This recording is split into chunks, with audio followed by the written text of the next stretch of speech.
The head, the tail, the whole damn thing.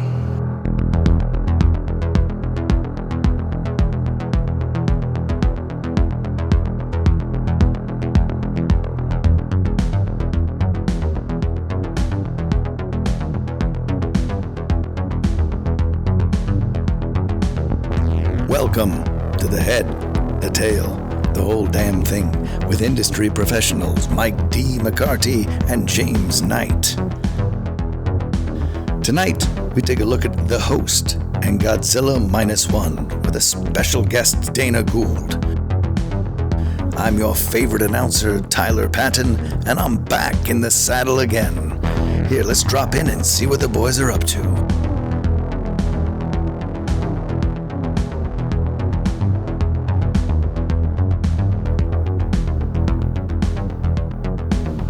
Hey everyone, welcome to the show. I'm Mike, and here as always with my brother James. But, ladies and gentlemen, we have a special guest tonight. We were lucky enough to be on his show back in October. We extended the invite to come here, and as a stand-up comedian, actor, writer, Dana has made a name for himself with his unique blend of dark humor, clever wordplay, and pop culture commentary. You might know him from his work on shows like The Simpsons. I worked with him on Stan Against Evil, Super Adventure Team. He's also been on TED. He's involved in that. Or maybe from his stand-up specials like Let Me Put My Thoughts Into You and I Know It's Wrong. He's a friend of the show and a personal friend. Let's welcome Dana Gould, everybody. Hello. Dana. Hello, Dana. Thanks for coming, man. That sounded very written. Yeah, I did write it. Well, let me get right out of the gate. I have a new stand-up special coming out this month. It comes out, I believe, January 29th. It drops, called Perfectly Normal. A new album and a new special coming out. So fantastic. Dana Album, Gould, same name? Yep. DanaGould.com. I have it all. Where's the special gonna drop? They do this weird thing now where it's VOD for 2 weeks and then it goes to, I think, Amazon Prime or something. I don't know how it's done these days. Excellent. Where'd you record it? I filmed it here in Los Angeles at Dynasty Typewriter, the Hayworth Theater, the heart of the Mid-Wilshire. Excellent. Where Southern Hospitality is just north of East-West Hollywood. And but I'm very proud of it. It came out really, really well. And so, that comes out, I think, January 29th. Excellent. Excellent. That'll be very cool.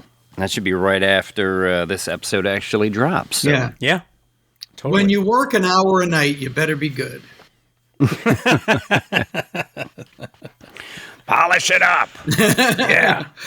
We used to have I was just saying, we used to have a thing at The Simpsons when we were like rewriting something for the 45th time. We just go, we're polishing bone. There's nothing left.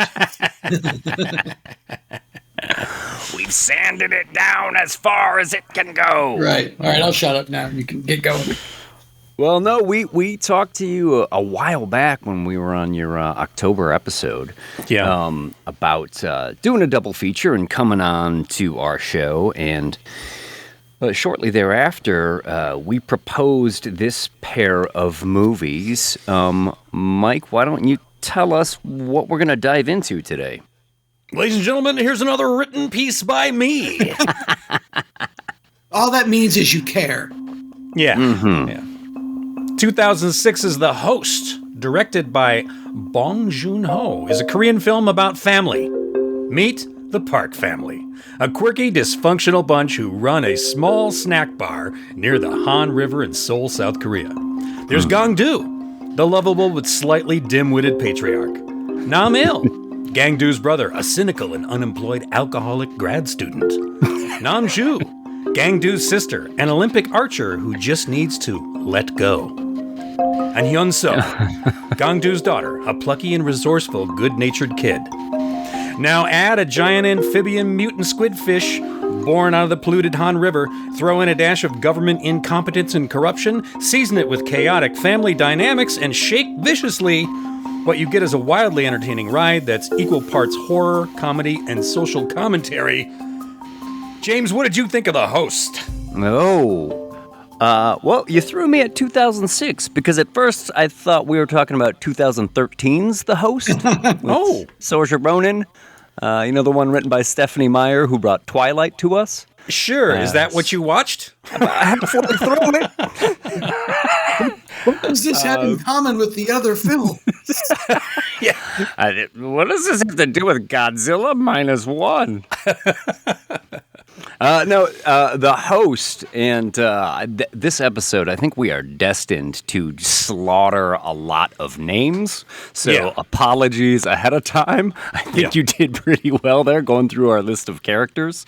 I will probably refer to them all as like dad, grandpa, daughter, and auntie.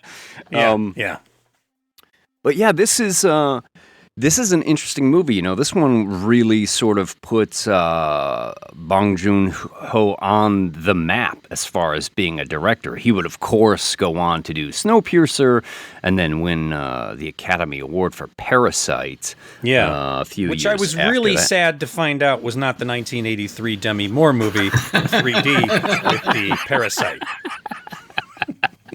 Confusion abounds. There's also this episode. There's also a Parasite spelled with a Y, which is also a very enjoyable feature that is not in any way on par with Bong Joon-ho. When did that Parasite come out? Is that like an old 50s no, one? That's I think early aughts. Oh, okay. Yeah. They're running out of titles, is what it seems like to me. Right.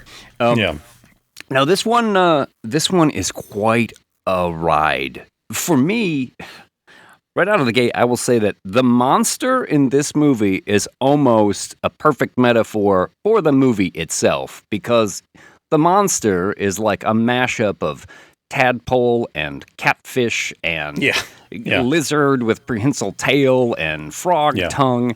And this movie is like monster movie, family drama, political satire. It is just a comedy.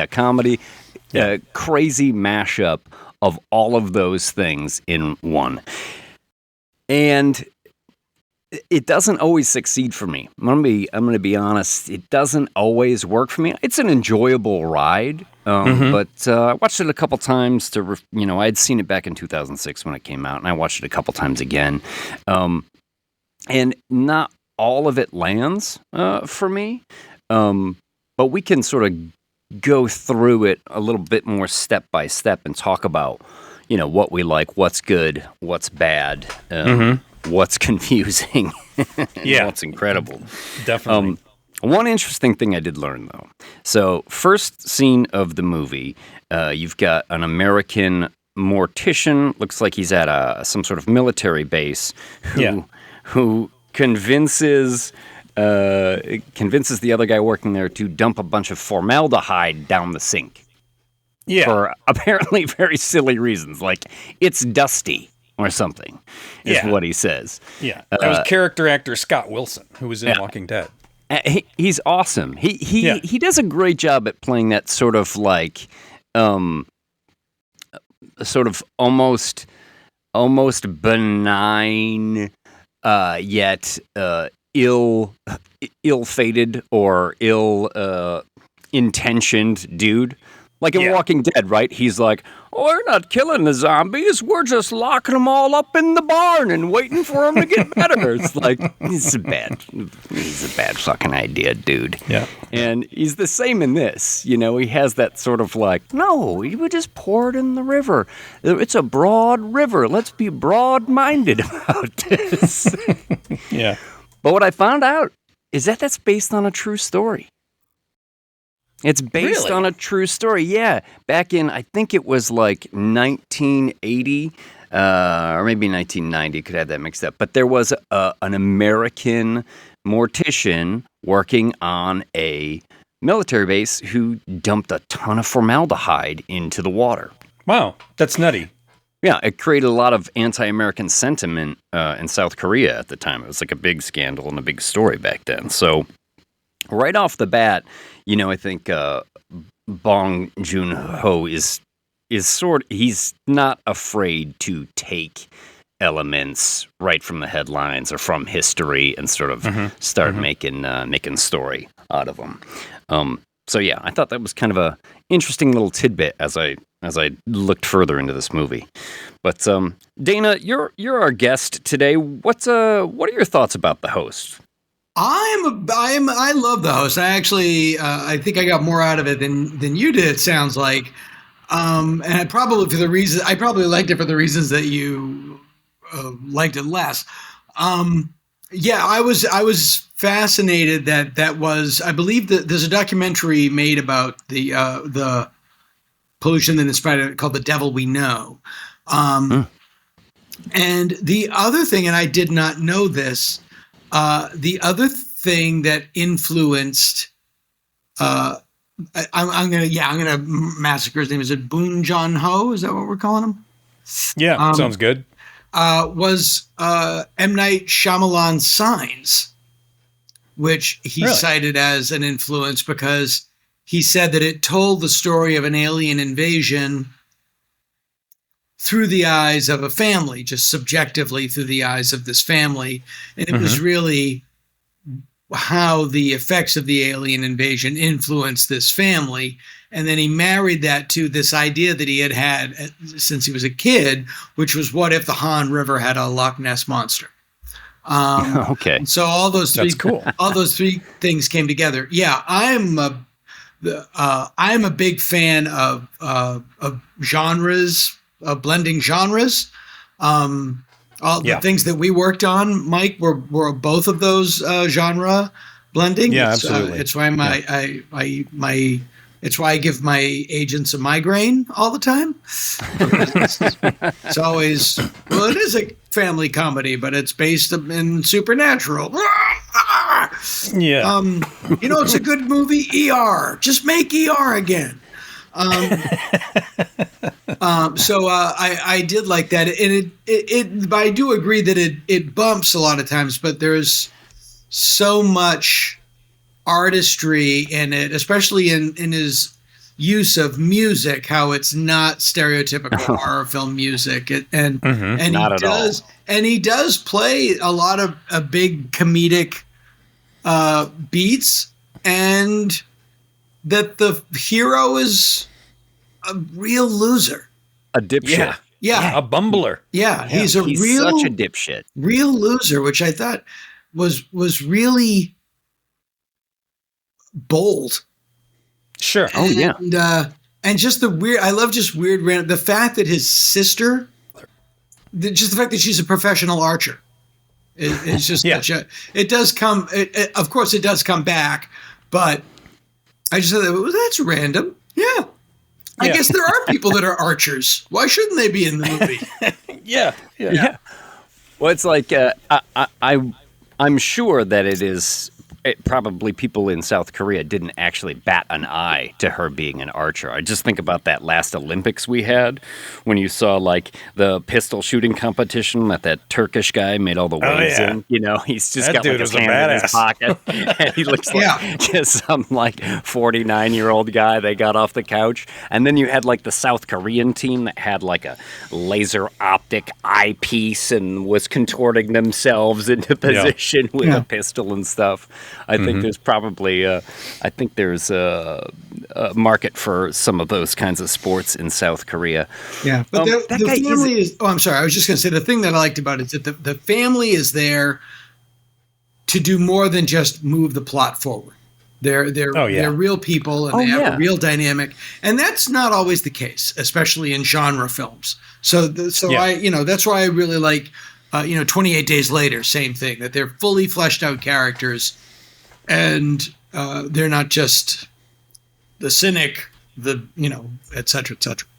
Yeah, it's a really well blended piece when you talk about family drama and comedy and horror and kind of mixing it all together. In fact, I had forgotten all of that. Like I saw it sort of when it first came out or when it first hit DVD, right? And I remember not knowing really anything about it, but wanting to see it because it's a monster movie. Sure. Like, that monster looks cool. And then I had forgotten all that stuff. So rewatching it this time, I was like, oh shit, is this a comedy? I was like, yeah, okay, this is really well crafted as far as like all these things sort of mixing together. Yeah. And that creature is outstanding. It looks a little like the not the ghost version, but the no face monster version in Spirited Away, the one that's always eating everything. Okay, sure, yeah. Oh yeah, my daughter's a huge fan of that movie. I've seen it like 3 times in the past month, I think. It's a brilliant film. Yeah, the unique creature design is definitely one of the highlights of this movie, I think. And Dana, you're absolutely right. I mean, much like Godzilla Minus One, which we'll talk about later, is a monster movie that's kind of not about the monster. You know, it's more. This is more about the family dynamic and how they're dealing with this issue. It is bold to make that dad as big of a dipshit as he is. You know, right at the beginning, you know, he's sleeping on the job, and then like his daughter comes home, and they're like, "Oh, let's watch Auntie on in the archery competition," and he hands her a beer. Yeah, this and she's like what, 9? Yeah, maybe. Yeah, 9 or 12. Yeah, like what the hell? Somewhere in there. And he's just like a total washout from the beginning, which is always a bold choice. It's always sometimes for me, it's difficult to plug into that right away. But that actor, Song Kang-ho, I think is his name, and he is tremendous in this movie. He has so many moments, and there are, as Mike, you talked about the way that this movie is blended, there are so many moments that just give way to, I mean, we talked about there's plenty of comedy, even some like slapstick bits in here, but some real drama. And that guy delivers like time and time again throughout this movie. And he's not a complete, like when he has to step up, he steps up. Oh, sure. You know, and which is really real.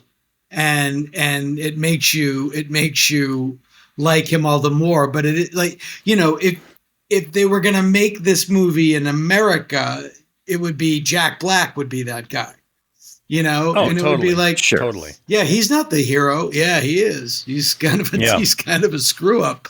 And I could see Jack Black in an American remake of that. Yeah. And I'm glad they didn't remake it because it's great. Yeah. But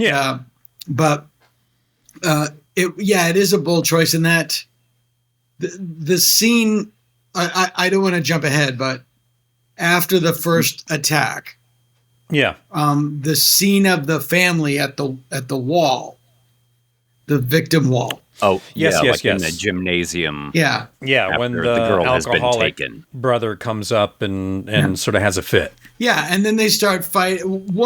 That's something you've never seen in a horror movie. That would be like that this isn't a kaiju, it's a kaijet. A kaijet attacks a village and kills a lot of people. There would be a victim wall and people missing, you know, and they go there and they lose it, which you would do. And it's awful to see. Sure. And then they get into a fight and someone's taking photos of them and they get angry at the guy taking photos of them. And that is just like, yep, that's what would happen. Yeah. That's exactly what would happen. And then Korean Fred Ward shows up and slips and falls on his ass. Yeah. And that's a great pratfall. Like it's straight out of nowhere. Yeah. You know, that guy doesn't have a big scene. He's got pretty much that scene. I don't even know if he's a returning character later. But yeah, it was just and I was like, God, that guy looks like Fred Ward. Yeah. And and then the other thing that this movie has, which is, it's certainly an element of Godzilla Minus One. It's a huge element of Shin Godzilla is, the government is not here to help you. Sure. And that's a very, like in the 50s, that was what American movies were all about. Well, the army's here to save us. Now I think that we're moving into an era where that'll be a lot more prevalent. What? No. It's true. It's like, call the army. How much you got? We have to pay for the army now.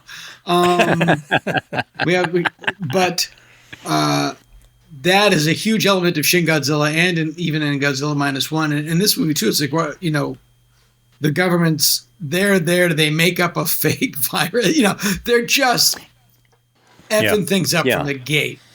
Yeah. Yeah. Well, and this guy, Korean Fred Ward, Mike said, this is the first time the government is introduced to this movie. And it is definitely a very deliberate choice to make him take that pratfall, to make them seem as incompetent as possible right at the beginning. Totally. I think he goes over to the TV to well, let's listen to the news so it can fill you all in. And he turns the TV on and it's like a commercial. Doesn't not work. what he wants. And then he's like, oh God, I have to do this myself. Yeah, he goes, shit. Yeah. And just this weird hand move. He's a very good actor because he has these weird, he's trying to be an authority figure and it doesn't come naturally. And he looks like he's in this Devo jumpsuit. Like the whole thing is misspent. It's great. It's great. And that's I think we'll start to see a lot of more of that in American films. Yeah. But this is just it's a moment I think that scene, in that gymnasium at the remembrance wall, it has everything that the director is blending in here. There, obviously, you've got political commentary. You've got the dramatic family moment that then kind of turns into dysfunctional family comedy. When there's an overhead shot where they're all just kind of writhing around when all the guys start taking the photographs and stuff, and the elements of loss and horror. But I do want to back up just to that first attack. Yeah, because it's pretty great. Fucking broad daylight. Fantastic looking visual effects. Yep. Yeah. For something it's not a big budget movie either. And the guys that did the visual effects were a bunch of guys from ILM that broke off and started a company called The Orphanage. Really? And it wasn't their first thing, but it was one of their earlier things that they worked on. I don't think they're around anymore, but they were around for hopefully they about got 10 years. Hopefully they got adopted. But Please, sir, may I have another film? But and to do that in broad daylight, and also just the shot, and it was it's these things like the victim wall, and this thing I've never seen, it's hanging under the bridge, and be like, what is that? Yeah, when it's just hanging there under the bridge, and people are like, what is that? And then it, so great, drops in. I love too the response, because our hero, bumbling hero, is there with the group looking at it, and then it falls in the water, and his first reaction is well, let's throw a beer in the water and see what happens. And it snatches the beer, and then you've just got this shot of 15 or 20 people just all littering, just all throwing a bunch of shit in the water to see what happens. Yeah. And with the earlier formaldehyde scene, I was people are fucking awful. Ecological implications understood here. Yeah. I get what's happening. But then you get the thing charging up onto the side and just running over people, chasing them down. And it's great too. I love it when I see a monster slip and fall like this one does. Yeah. It's not always the most, dexterous killing machine out there. It takes some tumbles and acts, very much like a real sort of living animal or organism. I thought that was walks cool downstairs too. like an Ed 209. It moves like a big dog when it's still a puppy. And it's absolutely, totally uncoordinated, totally uncoordinated. And in fact, during that attack scene, there's a random dog attacking a guy. Yeah. It's pandemonium. It's pandemonium in that. And they never go back to it, which is no. In America, they're well, we have to know why that maybe the dog is in league with the monster. You can't just smell it. Yeah, you just can't have anything. Yeah, you can't have any. Somebody said the other day, and it's really true. If you developed the gospel in Hollywood today, they go, well, he's a carpenter, so he'll have to use his carpentry skills to get off the cross. No. Yeah. Just release one hand and give me that claw hammer. Yeah. You can't just have a random person have something happen to them anymore. Yeah. If they made it today, the monster would be running around and everybody would be on their phone. They would be totally ignoring it. Yeah.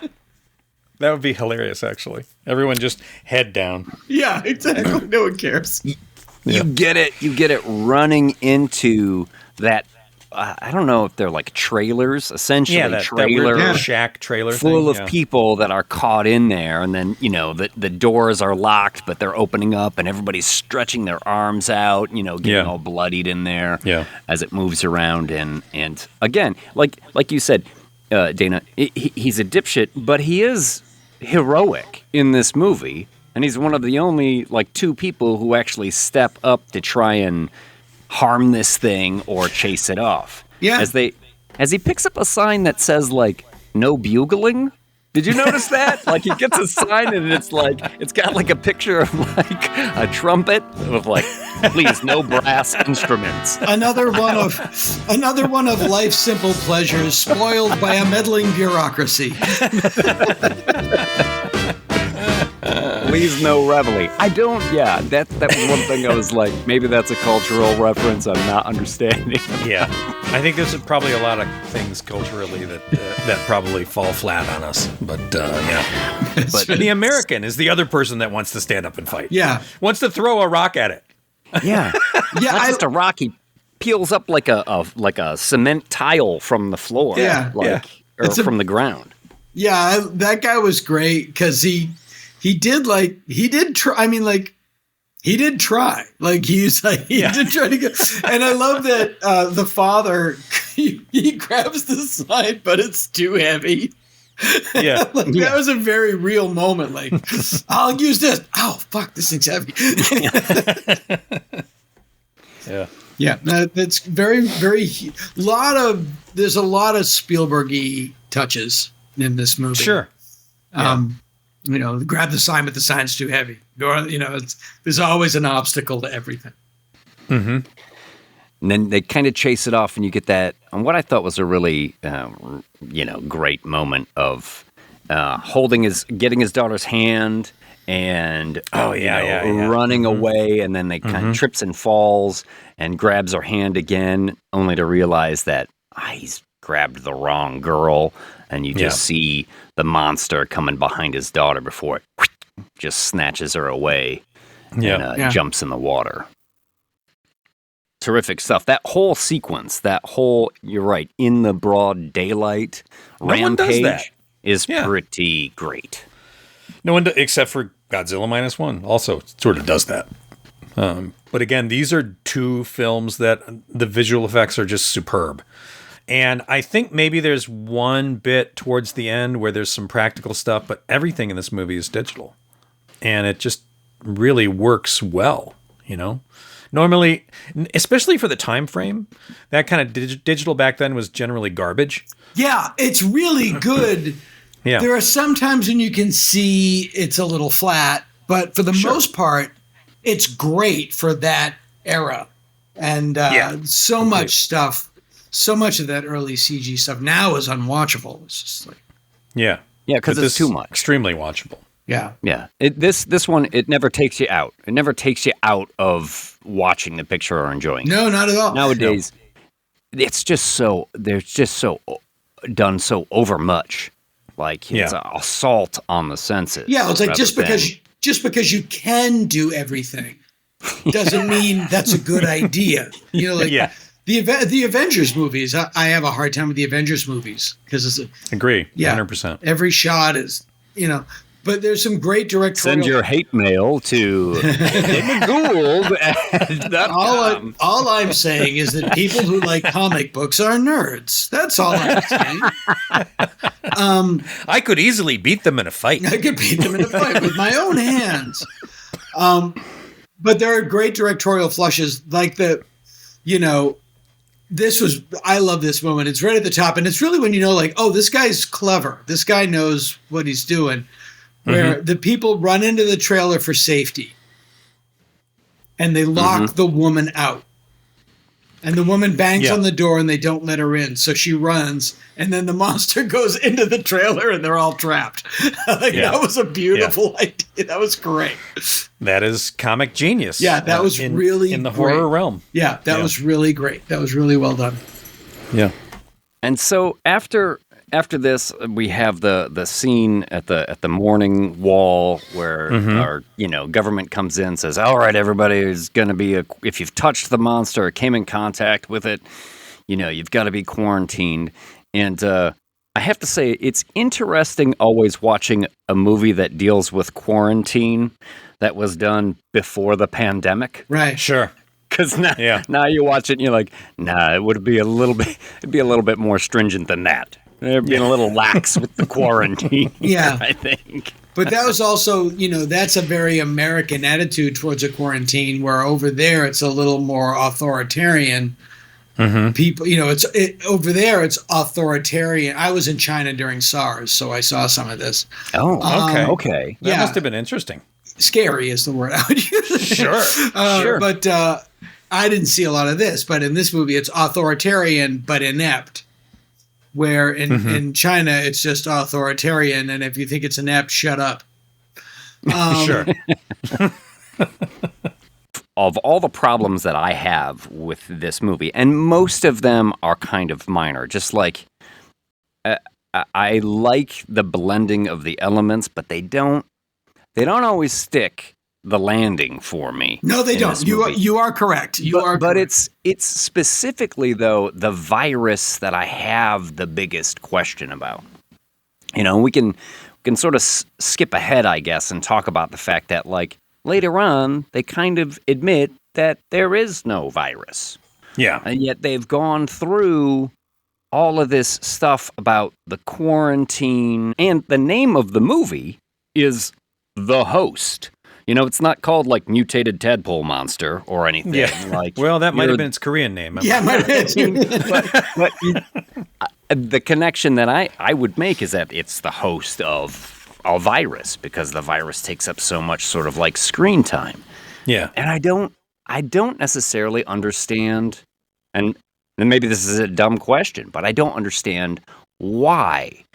And I mean, the best answer I could come up with is that, like you were saying, in some of those Asian cultures that have dealt with SARS and things like that, there is a history of misinformation. But I don't know. In the end, it's what really prevents me from loving this movie, is that I just never quite understand that angle. Yeah, they don't. Well, they have that American doctor, because he's got to be American because he's an evil liar. Do they ever really explain why they've started the virus paranoia? Is it just to control the population? I don't think they do. I think they talk about the American that helps. And then he dies pretty quickly thereafter, right? Or at least later they say that he died pretty quickly. And they allude that it was from the virus.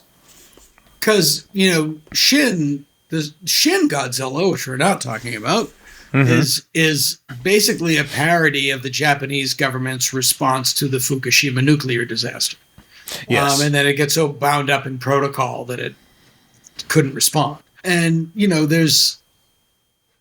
there's degrees of that, and there's a lot of that in Godzilla Minus One. We're like, why aren't the Americans helping? Oh, they're worried about the Soviets. And then the Japanese government. Well, they told us we were out here for this, but we're actually out here for this. We'll get into that.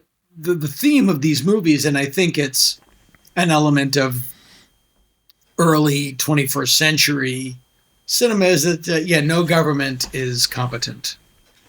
Yeah. Well, I think we are all in agreement there. Yeah. What? No. Yeah. It's really managing the incompetence. Yeah.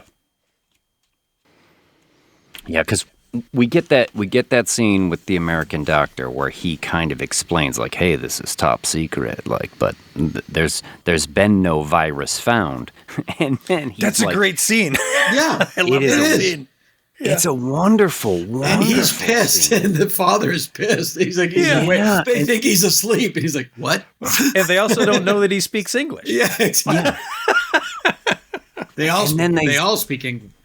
They go ahead and they do the brain surgery on him, I guess. And nothing stops him. Oh my goodness. What a great scene. Like that actor just absolutely kills it with like his pleading and his arguing and his bargaining, like all while strapped into that device that they're like warming up the drill, it keeps going. To me, that was the most terrifying scene in the entire movie. For me. Was just him being strapped to the table. It actually had nothing to do with the monster. It was just a helpless guy sort of trying to bargain his way out and get them to help his daughter because he knew where she was. Yeah, and this is all on Gangdu, the hero, and it's because when he attacked the creature, he got splashed with its blood, and so like he is a special case because he's had the creature's blood kind of all over his face. So yeah, they're treating him like patient zero, essentially. When they're all still in the hospital after the morning scene, he gets the phone call on the phone from his daughter. And then no one really wants to believe him. They all think that, he's delusional. What do you mean? Yeah, he's delusional. And then they're getting ready to escape. And the one guy says, my friend's niece's husband's brother-in-law is a cop. Yeah. He can help us. And I was like, I fucking love that line. Yeah. How great is that? Leaning out on my friend's niece's husband's brother-in-law. And then they spend a shitload of money to get a truck and maps of the sewers and weapons. Yeah, boy. And then they fucking escape. And that's when they start their little hunt. And do they get that stuff from the niece's brother's cousin's college roommate or whoever that was? Is that who outfits them? Yeah, they're all kind of seedy. Yeah. It was almost like drug guys. Yeah, it was like criminals. It seemed like criminals. Yeah. And they're kind of shaking them down and that too. But Dana, you touched on this earlier too when you were talking about the music a little bit and mixing genres. That scene where they're escaping, it's almost like some sort of weird German oompa music as they're all fleeing.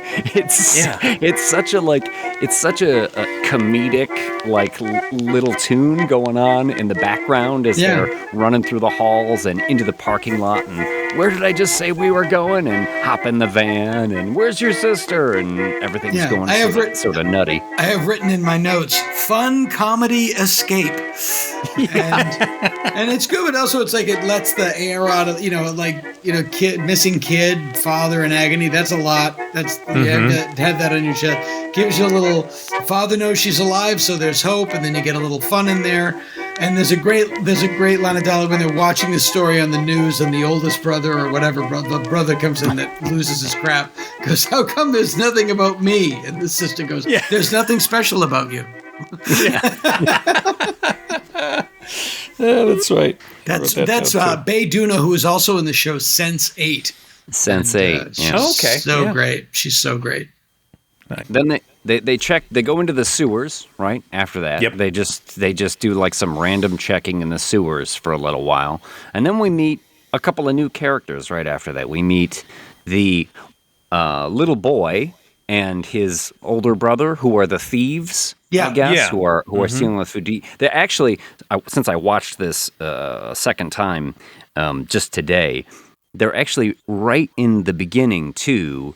When our hero is asleep at their food stand, the little boy is right there and like looks like he's going to steal a candy bar or something, and his brother is there and takes his hand away. So they have actually been in the movie before this point, but they pop up again right here. And it's time for more social commentary. Well, we get a little like stealing food to survive. Yeah, they have a name for it. It's Seo-ri, SEO-RI, and the grandfather talks about it later, and he tells that story about the stealing the carrots from the farmer, and I'm only stealing these because I'm starving. It's interesting. Food is such a huge part of this story. It really is. You know, the creature is killing for food and storing up those people to eat later. And what you get to in the next scene with this with the young girl that's kidnapped is she's hungry. Oh boy. Yeah. It's such a beautiful scene too. Yeah.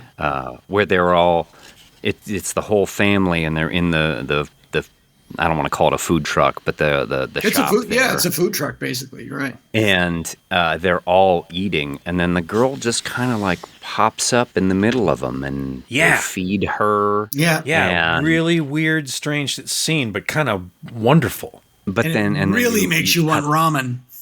Yeah. I do want a cup of noodles. I really want a ramen with a hard-boiled egg in it. Yeah. I could not tell you how many times I thought, is there one of those in the cupboard? Yeah.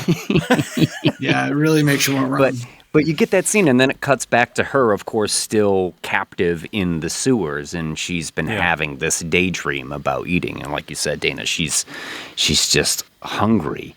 And it was one of the most touching scenes I thought in this whole movie. That little girl is fantastic. She's amazing.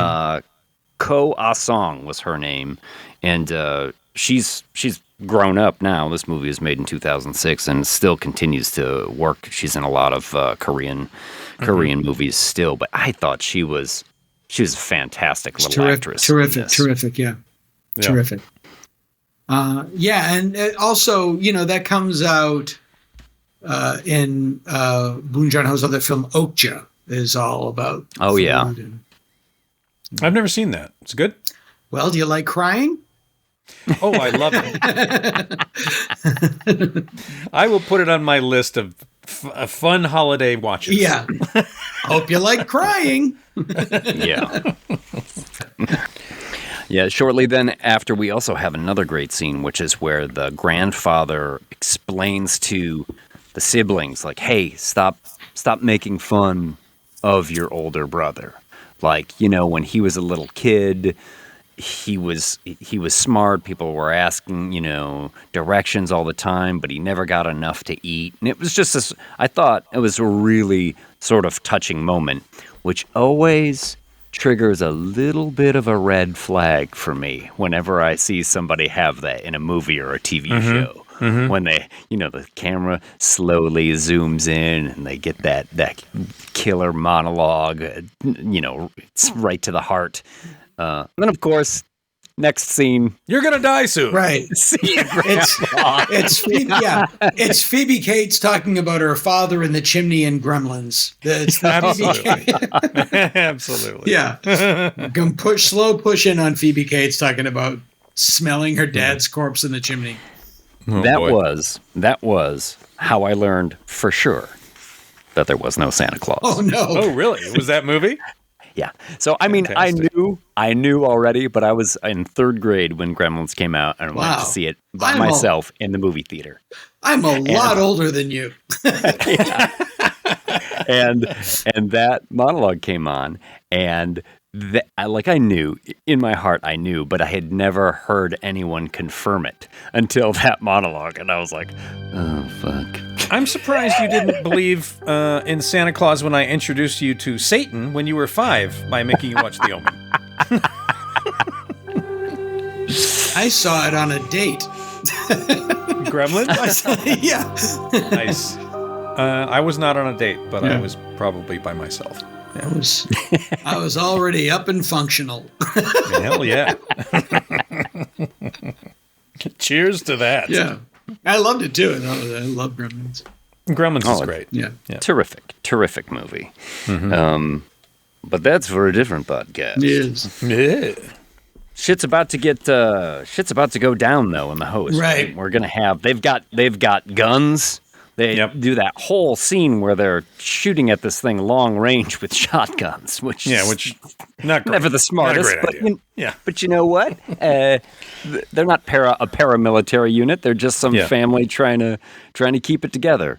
And that's when our hero miscounts how many bullets are in the gun, and the father pulls the trigger, and you get just a another sad, touching moment Right. of the father getting killed by the monster. And it's kind of the kid's fault.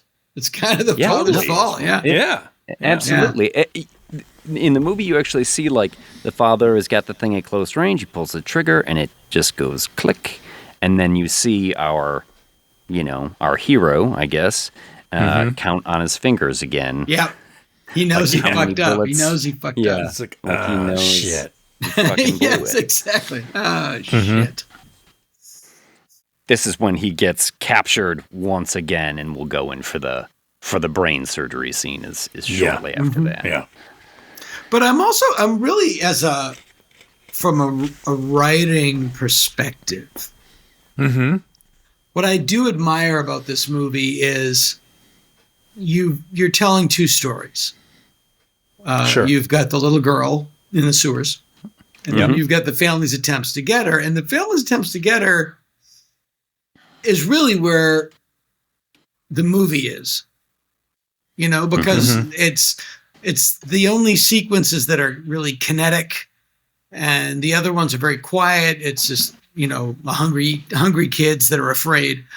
And they could have done anything with those people. And what's the real brilliant move is they're heroic, they're brave, they're inventive, and they're also inept fuck-ups.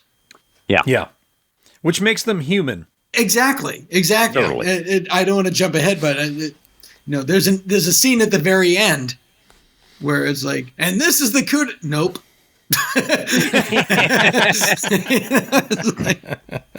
Yeah, they are not superheroes by any stretch.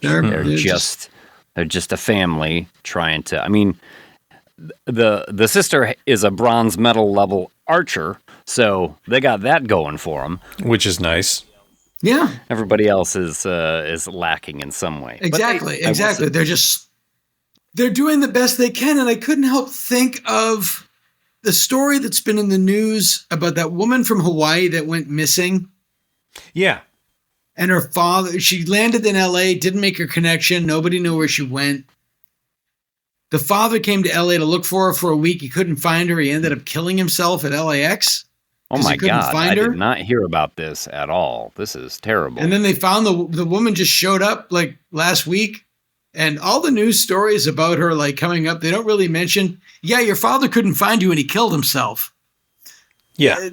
I really feel like there's something going on in that story that we don't know. The story there. Where are the missing pieces to? Yeah, there's definitely missing pieces. And but I cannot imagine being a parent with a child missing. Yeah. Like that's hell on earth. The lengths that you would go to. Yeah. It's just like when I heard that he killed himself, I was like, yeah, I get it. Sure. Totally get it. Yeah. Yeah. Yeah.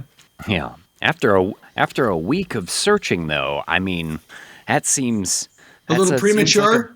I don't want to criticize the guy too hard. I've been at this since noon. Yeah. I'm pretty sure she's not anywhere. Yeah. It's like, have you seen Taken? You got to follow this through. You can't just drive her on Liam Neeson. You can't just drive her on the airport and check out. Well, I don't have a particular set of skills, so I guess this is the end. My set of skills is jumping off a parking garage roof, unfortunately. Oh, Christ. That's my only set of skills. Oh, this part will be edited out. Depends. It's funny.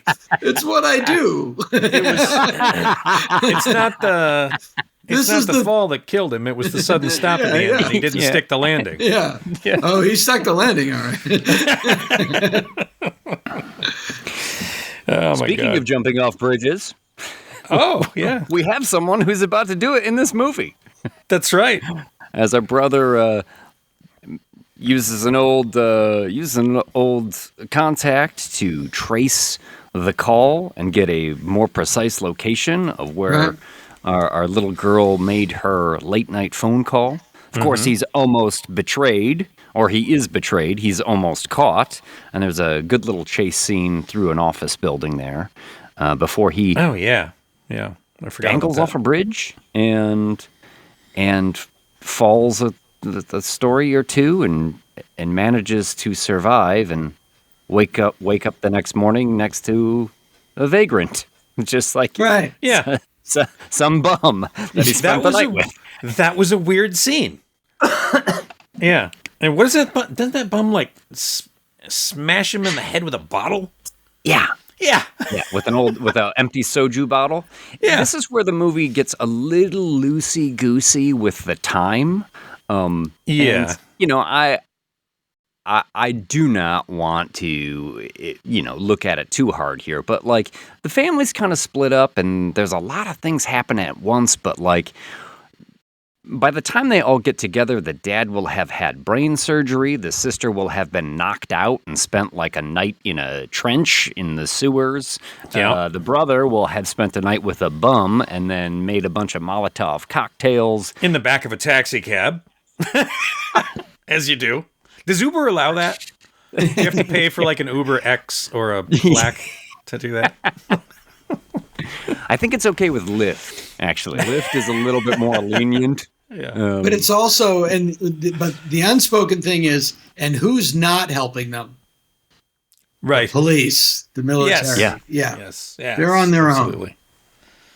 Yeah, and the government's about to unleash Agent Yellow. Agent Yellow. Yeah, Right. that's what they called it. That weird yellow, Yep. looks like a Like rubber duck kind of weird. Yeah.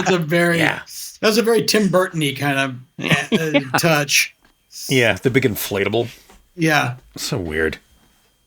but all believable. There's a bunch of protests happening, and this is where we'll have our final showdown with this monster Right. here. Yeah. Because the family, they all just kind of find each other right there. Sister, brother. Sister wakes up at the right time as Yep. our hero comes back with, I guess minimally invasive brain surgery. I love that scene where he escapes from the hospital with the syringe. He like knocks down the door to get outside, and they're all just like grilling out. They got like bulgogi going on the Weber. There's like a shrimp boil or some shit happening. Like everybody's just right outside there, just like, it's a really nice day out. They're all like Just- shocked and turning their heads like, what the? Wow, wait, what? Yeah. Very true. Fucking great. But they all get together, and this is, I think, the brother shows off his Molotov cocktail throwing skills. He's got great form, but terrible aim. Yeah. Yeah, he Hits really the ground did. a lot. Yeah. Like his form, he's like lighting one off the other and winding up and lobbing that shit like rainbows, like, and just can't hit anything. Yeah. Never stops to reload. He's obviously got a pack full of them, but Yeah, never he does. stops to That's like what I'm get s- one.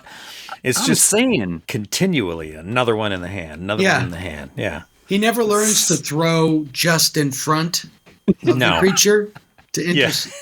Yeah. But there's a beautiful fake out right here. Again, Yeah. it's like, this guy's a director. He knows what he's doing. He keeps lobbing these Molotov cocktails at the creature, which one does. And Yeah. the creature is definitely flipped out, not happy about it. But and then the sister is up on the bridge and dumps. Is it the sister that does it? I believe. No, I think it's the other guy from the taxi. It's the other guy from the taxi. The sister comes in later. Deus Ex Hobo. Right, Just Deus Ex happens to Hobo. be there with. You're right. And he dumps. You're right. Dumps a bunch of gasoline down on the creature, and the creature doesn't know what it is, and it just looks up and it splashes all over its head, and he starts to drink it. And he starts to drink it. Yeah. And so now the creature has been doused with gasoline. It's all on its head. It's in its mouth. Prime target. And the guy picks up the Molotov cocktail and then he drops it like a Statue of Liberty play. He just drops it behind him. He's So like, good. oh, shit. And then again, do a aunt. The aunt comes in, lights up an end of an arrow because she is an archer. It does come back Yeah. right in the head. Beautiful. Whoosh. Yeah, beautiful. Sets ball it of aflame. Yeah. It's a very Jaws-like ending. Completely. Yeah. Yeah, absolutely. Yeah. But unlike Jaws, unlike Jaws, you don't hear her muttering, if I can hit the gas with the flaming arrow, you'll blow up. Yeah. That's it. Let me just blow you up with the fire hitting the gasoline, because gasoline is so flammable, even if it's on your skin. Yeah. Yeah, you've been waiting for the arrow the whole movie. Like, since you see her on TV, you're like, that the Chekhovian bow has been presented. Yeah, the Chekhovian bow. You've got to use this at some point. And there's even that moment earlier, like 20 minutes earlier in the movie, where the creature is bearing down on her, and she draws the arrow, and she's going to shoot it, right in the head, and then doesn't release and gets hit. Mm-hmm. And you're like, okay. And they said earlier in the movie she needs to release earlier. Mm-hmm. Yeah. Like, literally, the announcers at the sporting event are like, that's her problem. Yeah. She can't let go in time. Yeah. Yes. Especially when shooting at mutated fish. Priapism. You need to release earlier. Let doctors know. If you're holding your bowstring for 4 hours or more, call your doctor. Call your doctor. I'm going to call the newspaper. But just before the monster gets set on fire, it gets knocked out for a bit by the Agent Yellow, right? And our hero goes in and he pulls out his daughter and the little boy. Yeah. Mm-hmm. And she's fucking dead. And she's dead. And I'm like, what? Surprise. I forgot. It doesn't always have to have a happy ending. Yeah, well, the boy is there. And I wondered, because then the monster will get killed, and then we'll get this little epilogue at the end, right? Where, oh, look, our hero doesn't have the frosted hair anymore. He looks a little bit more put together. He's grown up. Yes, it looks like, he has come into his own, and the little boy is there, and he's made him dinner, and they start eating again. But I still wonder heavily, like, why is that the second chance that this guy gets? Like, it still shocks me that the daughter dies.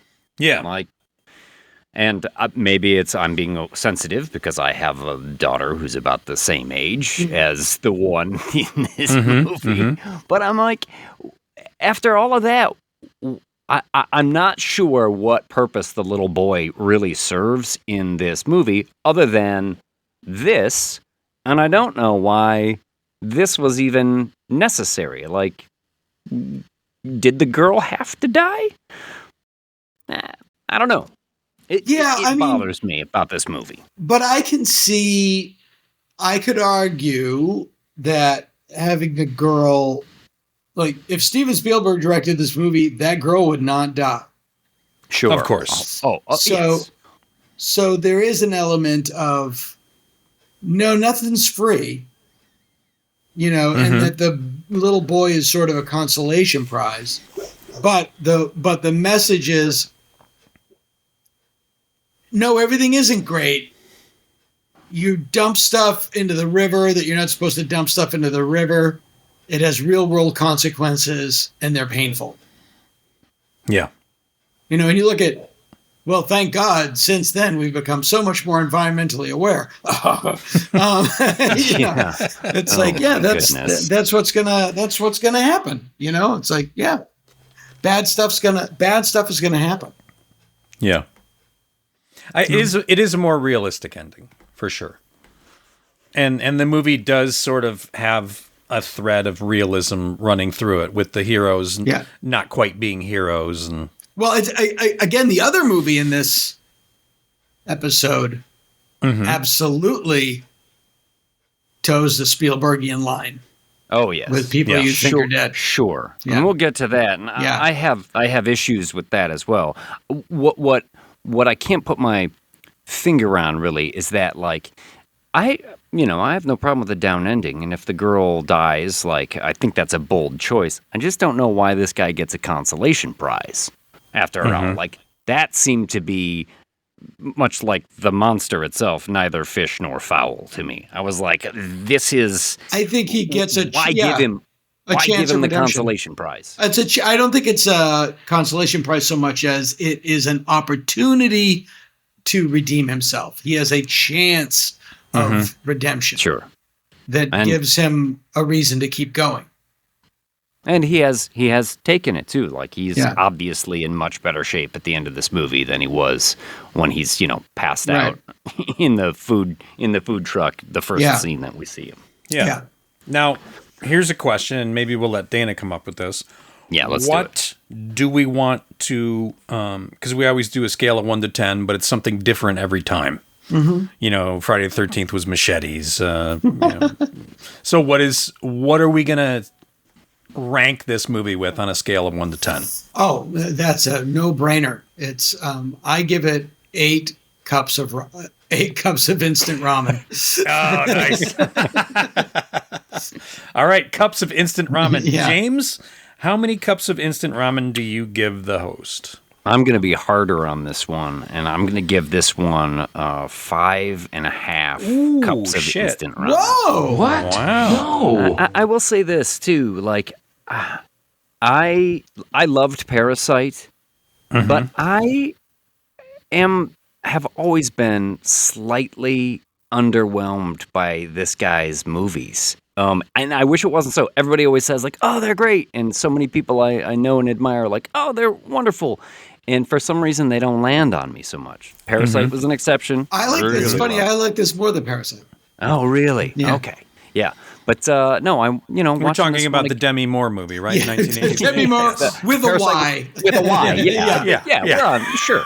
Sure. We're talking about So Satan. Good. I thought Saoirse Ronan was great in this. I was glad to see that the Twilight author came back with another hit. No, and for me, it's just because, like, things like the virus and the reasoning behind it don't land so much. I like the blending of genres, but it doesn't always land on its feet for me. So 5.5 cup of noodles or cups of instant ramen. That's interesting. I gave this 7 cups of instant ramen.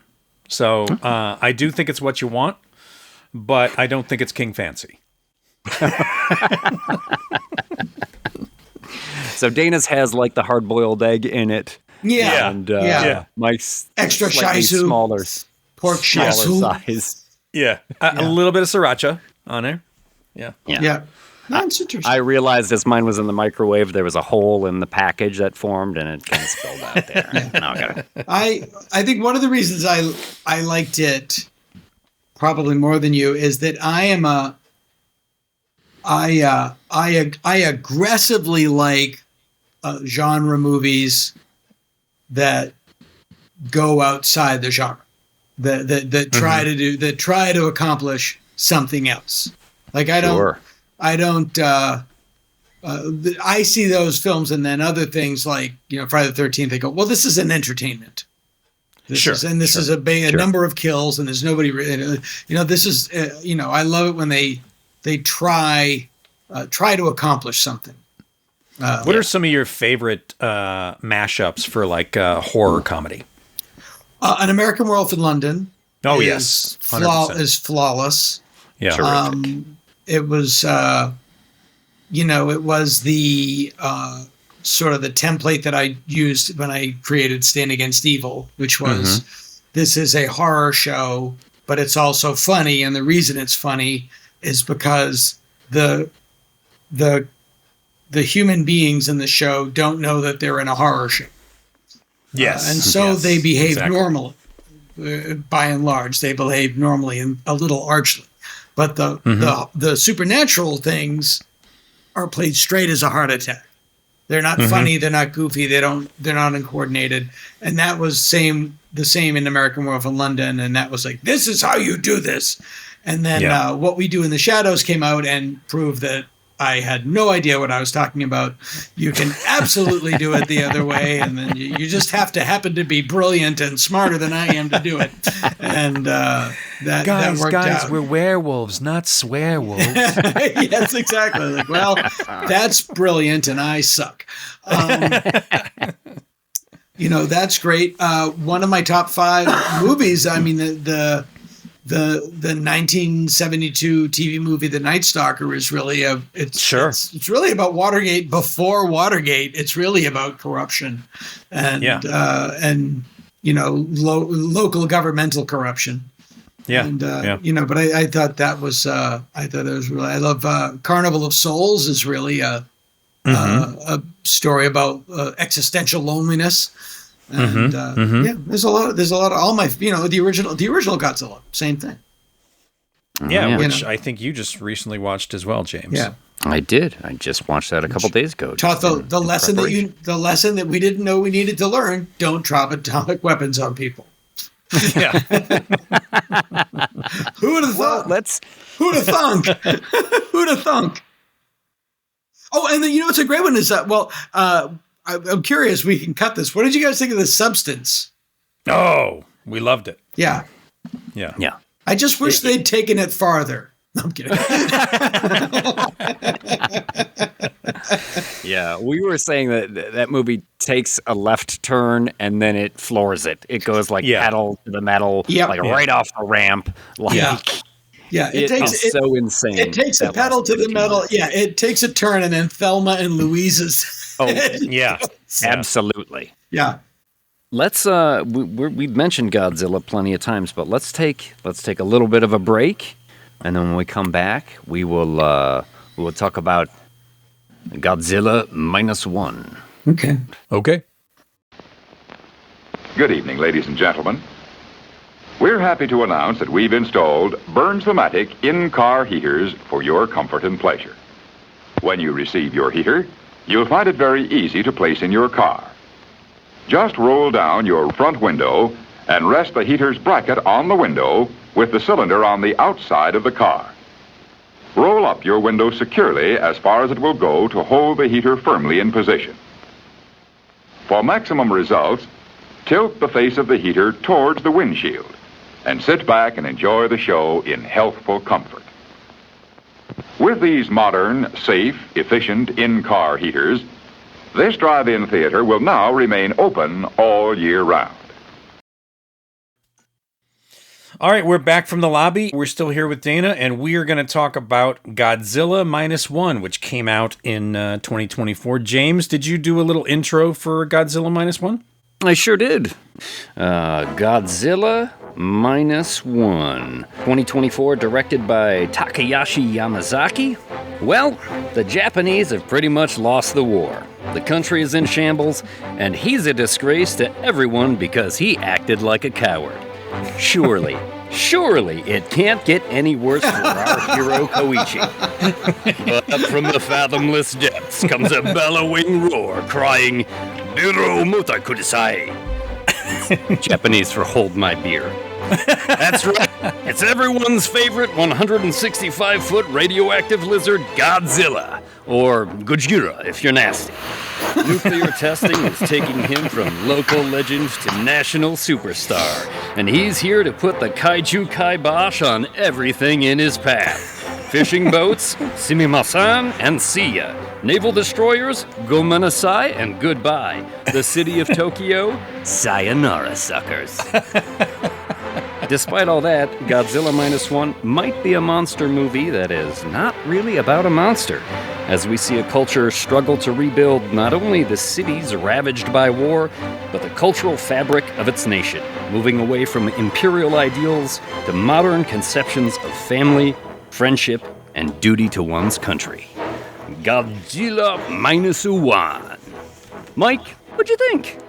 I think this movie is fantastic. It's absolutely king fancy. Mm-hmm. It is so well done, and I know I use a lot of these same phrases over and over as far as like, it's well directed, and effects are great, and everything in this movie is solid.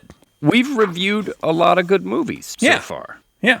Absolutely. We've reviewed a lot of classics. So, yeah, Yeah. of course you're going to use language like that. Yeah. So this one for me hits it on all cylinders, especially the visual effects. The fact that this is a low budget movie, the fact that this is a serious movie, it is a movie that brings Godzilla into the realm of people that don't like Godzilla movies and they like it. Yeah. You know, like my wife, for one, Grace. I was like, come on, we got to go see Godzilla. Oh, I don't really want to. Like, I hear it's great. Okay. As long as we're going out to the movies and doing something, you know, and this is when it was in the theater. She's like, all right, fine. And at the end of the movie, she just looks at me and she goes, that was great. And like that, straight up, like that was great. Yep.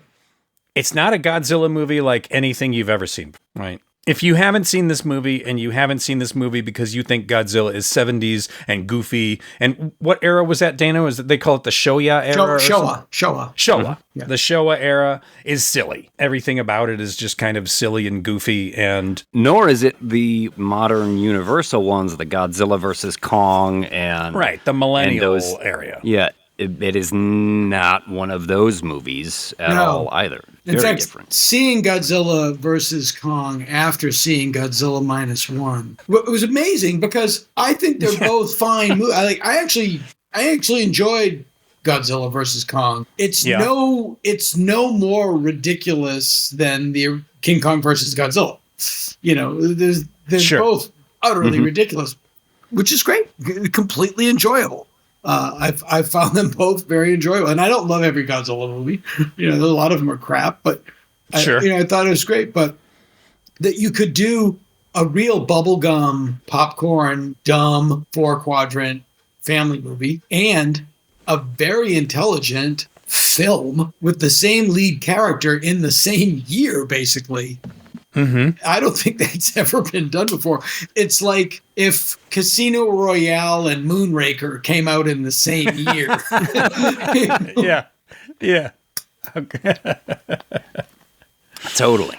Yeah. Totally. Yeah. Well, I have yet to see the Godzilla versus Kong one. I did see the one before this last one that just came out. Right. Yeah. It was the first Godzilla versus Kong, right? You're thinking of Godzilla Kong, X Kong or whatever is the new one that came out. Yeah. The newer one that was not the original one. And the second one is the same as the first one, except instead of a magic axe, King Kong has a magic glove, because apparently it's like, he's a gorilla the size of a skyscraper. Yeah, but he needs something.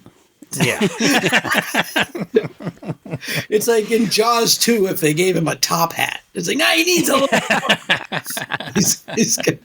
or could he play the ukulele? Producer smoking a cigar. Like, what can we give the shark that it's going to make it stand out next time? Could he also be in the Beatles? I don't think so. That'd be good. Kids love the Beatles. Yeah, the Beatles are real popular right now. 1978. There was a note in Unrelated, but I think it was Dawn of the Planet of the Apes. An executive had a note. You know, it'd be great. A great trailer moment is all the apes on jet skis going across the bay. He's right. That would be a great trailer moment. You'd be like, what the fuck is going on in this movie? People would only see the trailer. Yeah. It's like Waterworld, but with apes. Yeah. You know how the bad apes are smoking. Yeah. You know how apes because apes love the water. Yeah. Just insane. But no, Godzilla Minus One it's not only better than it has any right to be, it's 10 times better than it has any right to be. Totally. Well, like The Host, it is a monster movie, but it really focuses the real heart of the movie is on the human drama, is on the family drama, is on a family dynamic. It's a little bit different in this one than it is in The Host, but that gives this movie so much gravity when you're watching it that seeing the scenes where Godzilla will smash things up, spoiler alert, that is going to happen in this movie, has cost, has stakes to it, and succeeds on so many levels. Yeah. But at the very foundation of it, for me at least, it was that. And I kind of hinted at it. It's a monster movie that's maybe not really about a monster. It's about not at all. Rebuilding Japan after the war. It's about the changing cultural dynamics of coming out of like imperial Japan to like, what are we going to be now? Yep. And Dana, you mentioned just before we went to the lobby break of why is it called Godzilla Minus One? And I read somewhere, I don't know the actual phraseology of it, but that in Japan there is an idea that when everything has gone wrong, whereas here we would say like, well, we're back to square one. Oh. In Japan, they say like, we're going to reset to zero. I don't know if that has to do with the fact that like on the calendar in Japan, like when the emperor dies, they start zero. a new era. Right. They reset that whole era calendar. I don't know if those things are connected. So this title, Godzilla Minus One, essentially is saying like, well, you would be at zero, but you've got Godzilla, so now you're at minus one. Right. As silly as that sounds. No, I don't think it's silly at all. I think it's, I get it. That makes perfect sense. I think it's wrapped into that. And to watch the cities rebuild themselves and the attitudes of the people change in this movie, that's what I find really stirring about this film. And you're right, 10 times better than it has any right to be. Yeah. Yeah, it's also about redemption, totally, too. Yeah, it's a story of guilt, and Godzilla is the embodiment of this guy's guilt. Sure. And literally haunting him, and he can't move on until he overcomes it. There's a lot of weird inside-out hero's journey stuff in this movie. Yeah, I recently watched the original 1954 Godzilla 2. It's interesting to note just how similar they are. I mean, the characters are different, but a lot of the set pieces are kind of the same. There's a lot of right. Yeah, the train. There's some things that happens when Godzilla reaches Tokyo.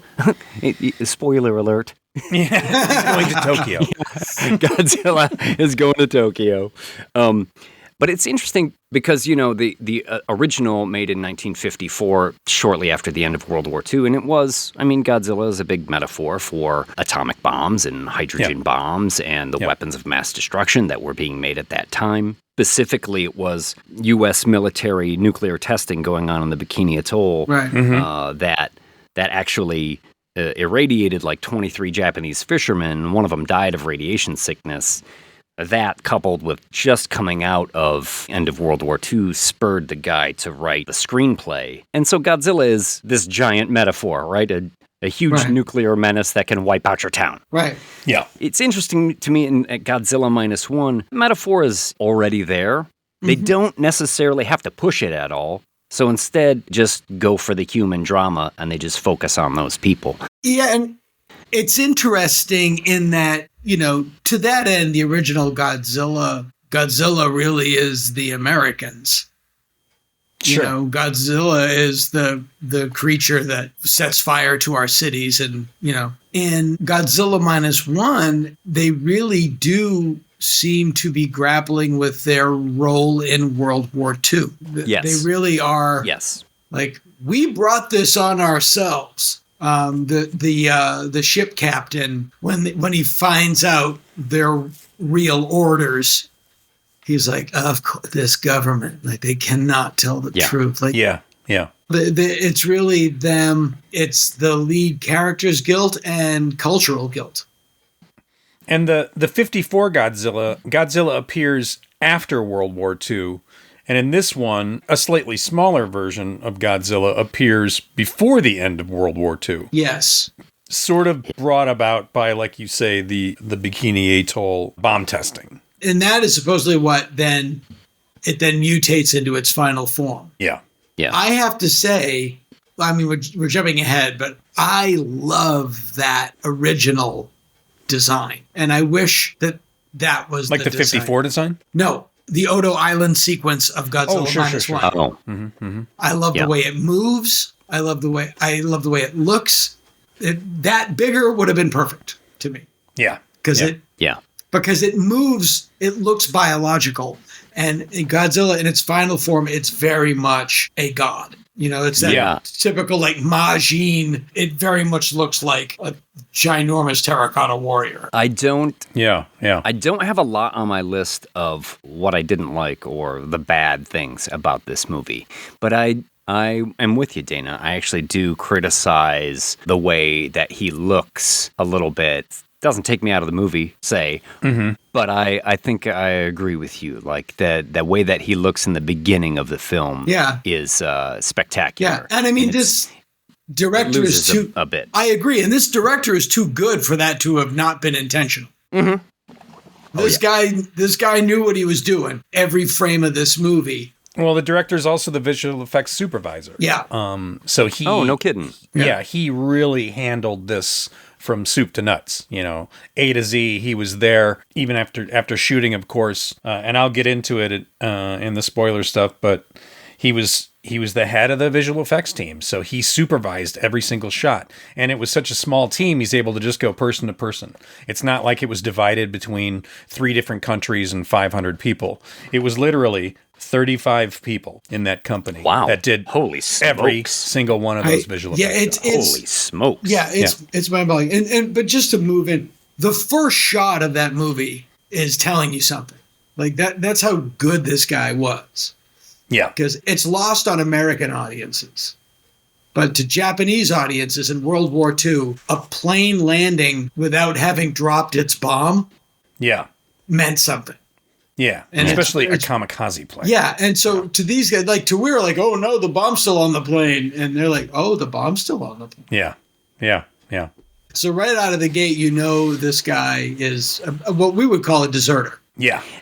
And before you see the plane in the movie, the shot is rushing over the ocean, which is exactly how the 1954 Godzilla starts. It's the same kind of moving over the ocean at the beginning. Having just watched them within a day of each other, I was like, oh, we're going to open. That's cool. Very similarly. I did not know that. Before we get into spoilers, we'll pop back out to the lobby, but we'll give our review right now. Dana, what are we going to review Godzilla Minus One with? Dead ancient fish. That float to the top. those weird. Or dorsal fins. Maybe we like dorsal fins. We can do dead ancient fish. That'll work for me. Yeah. So, how many dead ancient fish would you give? I feel like I'm being too easy on the movies because I the host and ate. But I don't know what this movie's supposed to have that it doesn't have. Sure. I'll give it a 9 just for not being flawless. And I'll just tell you my one, there's lots of things here and there. One, issues with the development of the main character. But the one thing I like is the world's most overconfident reporters. The guy's on the roof of the building. Godzilla is next to the building. And then he knocks over the building and they're like, what? That is exactly the same in the original. Is it really? Have the reporters on the building. Right. Like, oh, Godzilla's coming. Yep. Oh, he's massive. Oh, look at all this. Yeah, that is right from the original. And they cut Raymond Burr into it, No, they do. I know. I did not see the Raymond Burr. No, you saw Gojira. You saw the Yes. Which is good. Which is dark. I mean, that movie's dark. Yeah. I will say about that original too. That movie is only like an hour and a half long. Oh yeah, sure. 15 minutes is Godzilla's raid on Tokyo. It's 15 full minutes. That's of a lot. That movie. It sure is. That's a significant chunk of that movie. Yeah. It is the guy in the rubber suit. It's a bunch of tiny models. And you could say like, oh, it's hokey looking. And sure, by today's standards. But as that scene kept going, number one, there's so much variation in it. He's not doing the same thing over and over and over again, going through power lines and lifting up the trains and smashing buildings and the reporters around the building and he's breathing fire. Like, there's so much variation in it. It never gets boring. And then at some point, it really became a bummer. Well, that's yes. Well, There's like mothers and children. it's mothers and children, and the line is, and there's an homage to it in -1, where the woman is huddled against a building, holding her daughter, saying, "Soon we'll be with Daddy. Soon we'll be with Daddy. Soon we'll be with Daddy." And World War II is so heavily hangs over that movie. And so the original one, 15 minutes of Godzilla's Rampage. Yeah, I got about 10 minutes into it, and I was like, good Lord, Godzilla. Enough already. Enough. Yeah. And one other interesting little bit of trivia, 1954, Godzilla, also coming out of Japan in 1954, Seven Samurai. Oh. So that was like a huge year for Japanese cinema. No shit. Wow. Really came onto the international scene. You know what would be great? If Godzilla had a samurai sword. Yeah. There it is. Yeah, he needs something. He needs something. Could he be in a hot rod race? Maybe he's in a hot rod gang. Well, James, how many prehistoric dead ancient fish do you give? I feel bad. I'm giving it 9.5. I love this movie. It's not flawless, but I just think it is a wonderful, wonderful film. Yeah. Any complaint is a quibble. Yes, I agree. I also give it a 9. Yeah. All right. A solid 9 dead, ancient, floating, bloated-looking fish. And, I think my biggest criticism is I wish there was more Godzilla in it. I wish that scene, like you say, the 54 is 15 minutes long. I wish when he's attacking Ginza, it was 15 minutes long. I don't know if I could take it. I'm telling you, man, with the rubber suit and the models, it got to be like, whew, boy, please, Godzilla, they're already dead. Oh yeah. Well, let's pop into the lobby and then we'll come back and we'll break it down. Sound good? Let's do it. All right.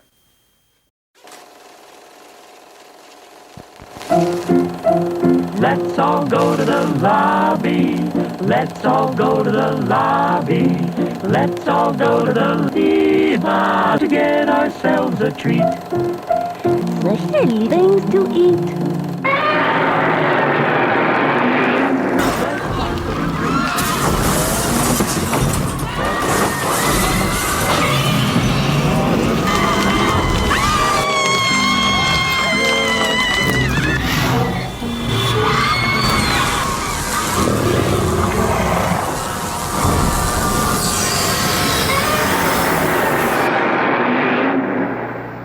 Oh boy, the lobby is a mess now. Oh, This is literally going to take forever to clean up.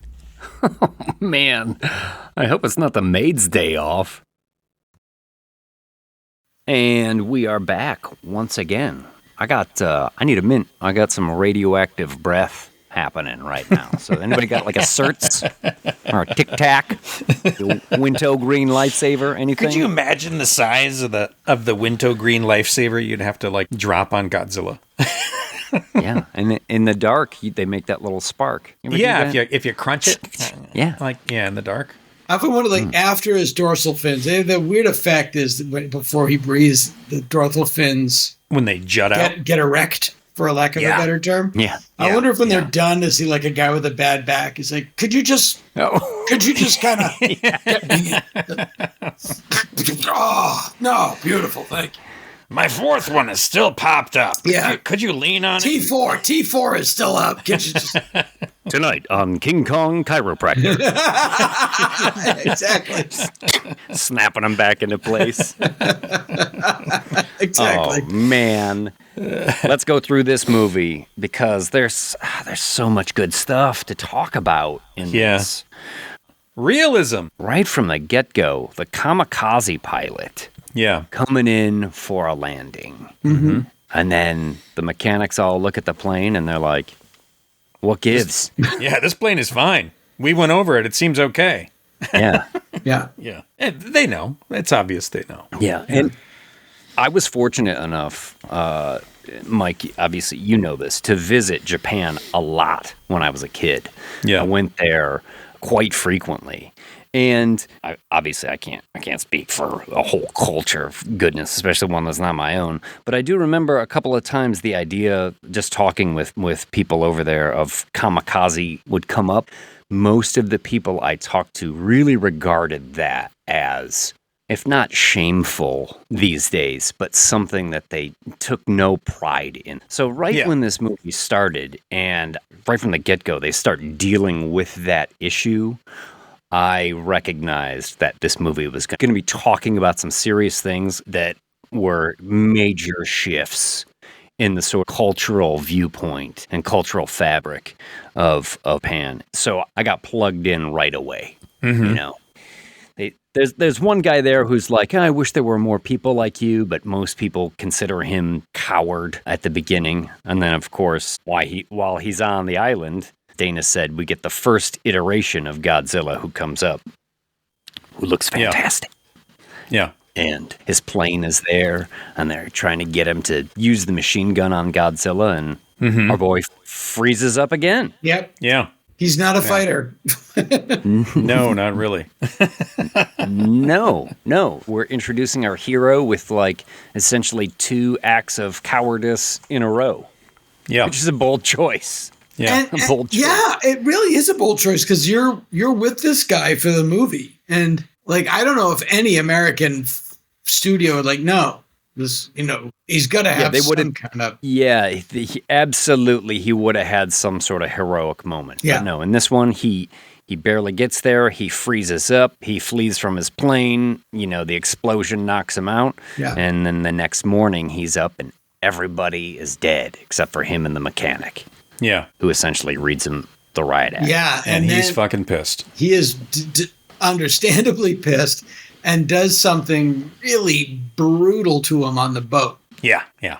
He hands him the stack of photographs of all the guys who had passed away on the island.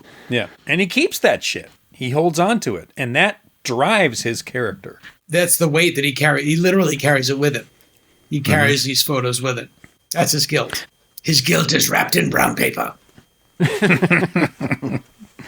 Our boy makes it to a decimated Tokyo, makes it back home, and it's just rubble and ruin and burnt out buildings, where he's immediately confronted by an old neighbor who's like, hey, I thought you were a kamikaze pilot. And he sort of stammers a bit, and she blames him for losing the war. You know, cowards like you are the reason why this happened to Tokyo. Brutal. Yeah. Brutal. Yeah. Just unrelenting on this poor guy in the beginning.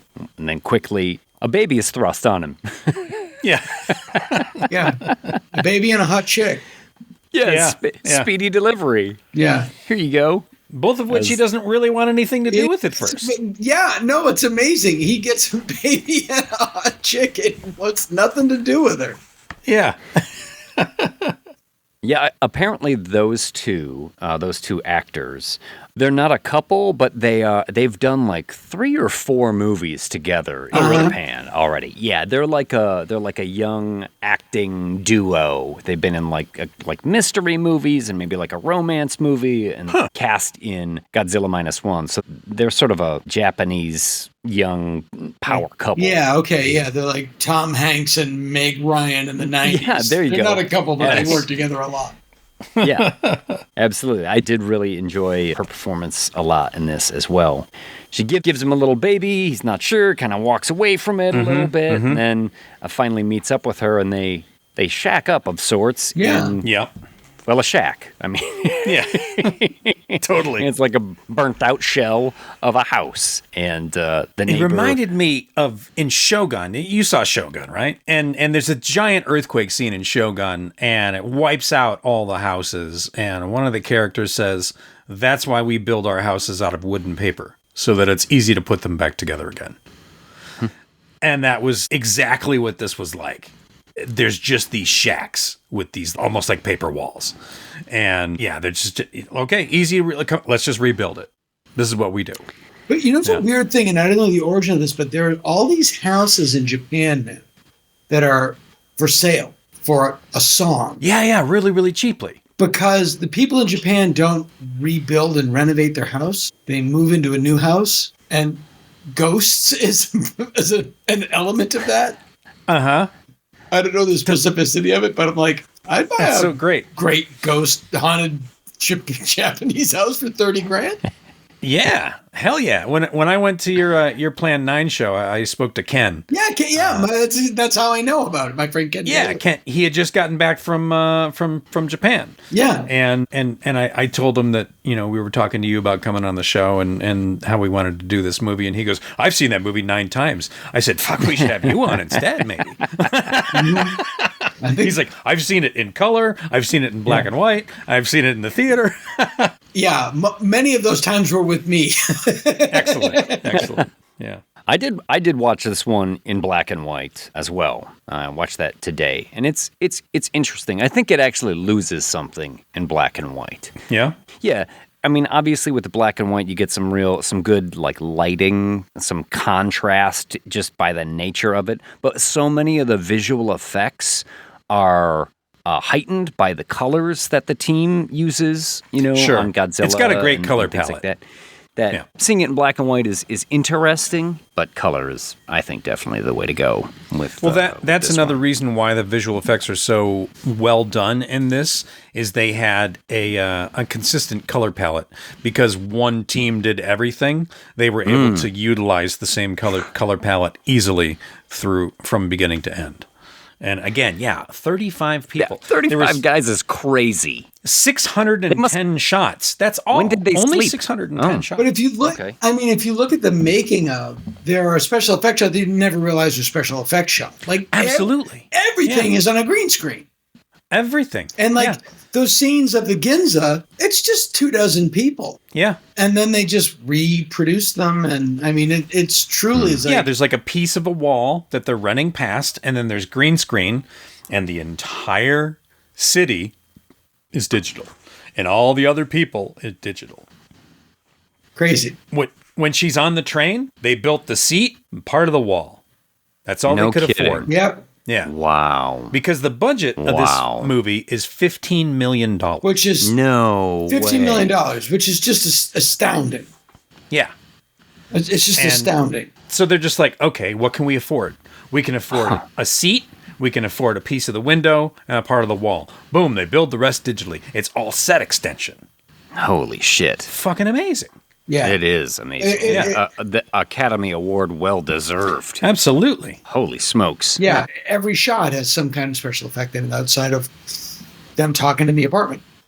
Yeah. Yeah. And all the boat stuff, if we're going to do a sequence here on a boat, we're going to build the bridge. We're going to build a piece of the deck. You're going to throw water at it. It's going to be on a gimbal and it's going to move up and down, a gimbal being a hydraulic thing. That's for Mom because maybe she doesn't know. That's what it is, Mom. It's a gimbal. So the hydraulics are moving it up and down. The actors are kind of being tossed back and forth.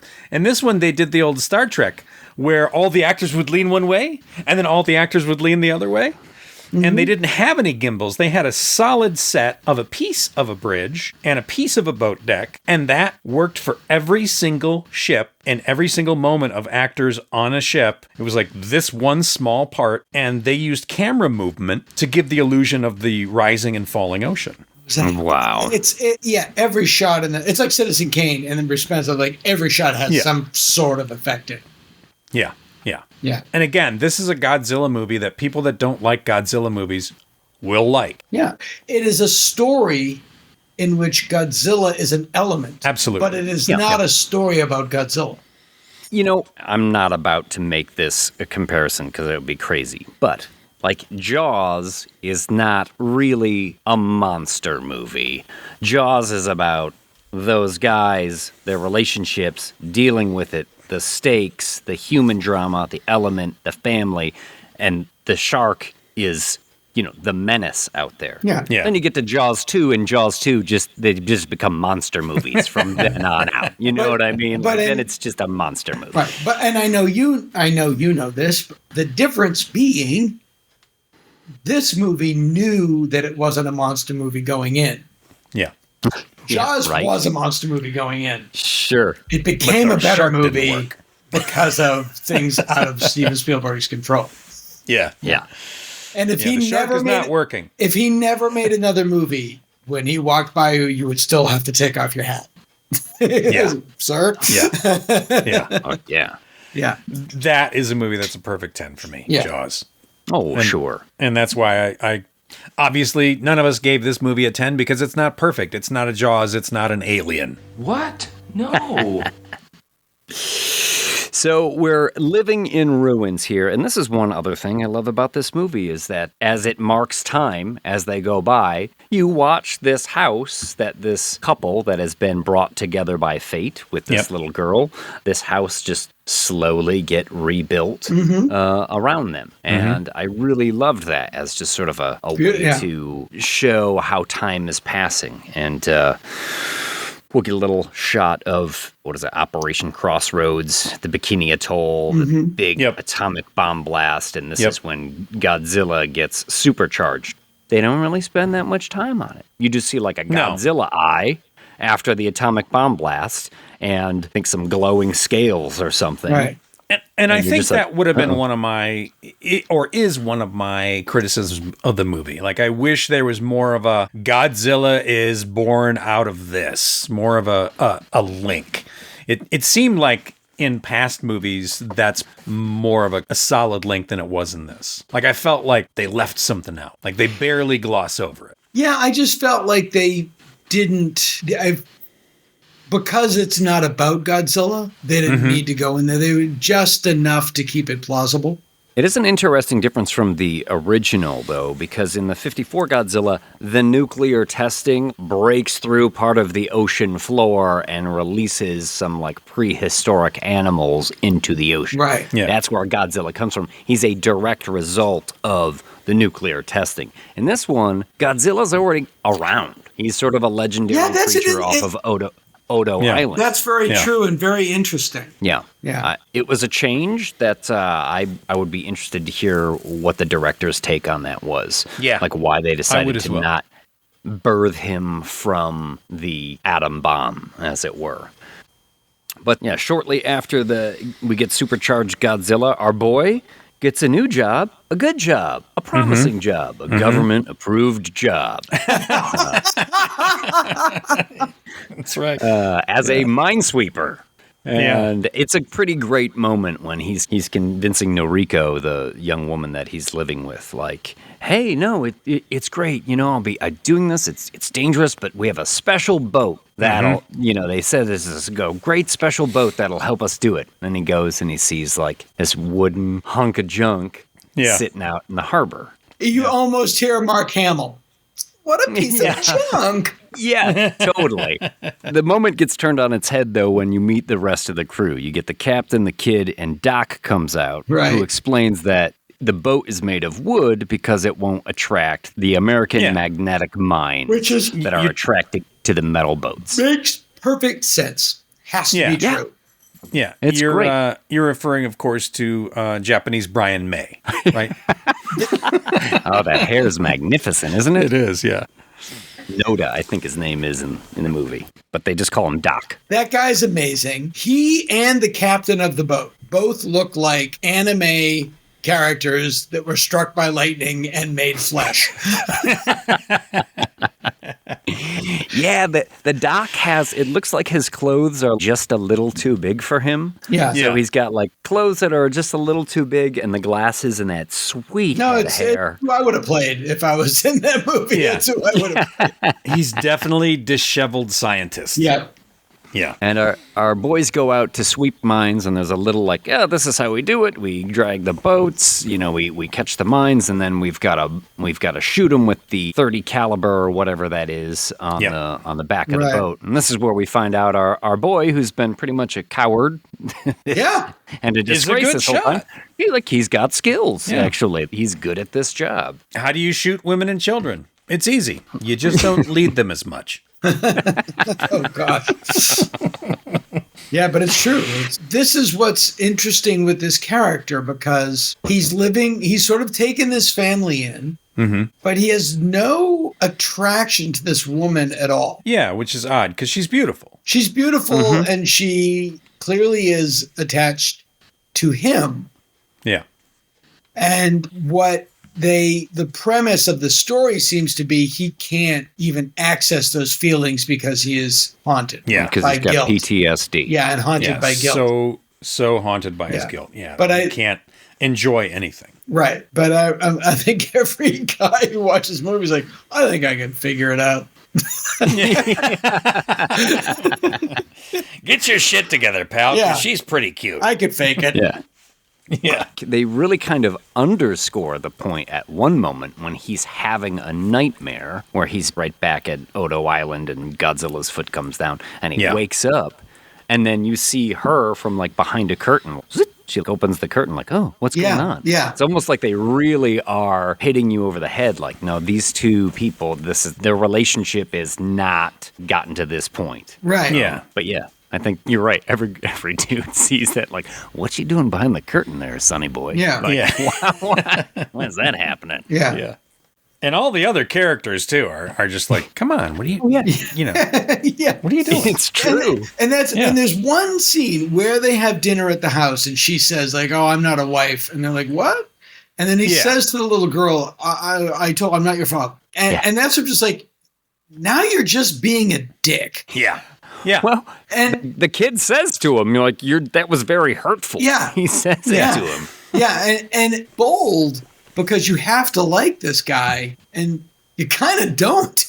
At this point you're like, you're rooting for him to get his shit together. Yeah. Yeah. And he's taking fucking forever. And taking forever. And he kind of gets it and then he doesn't. And that's, it's like, but just from a writing perspective, that's really amazing. And that's one of the things that these two movies have in common. Like the father and the host and this character in Godzilla, they're not great people.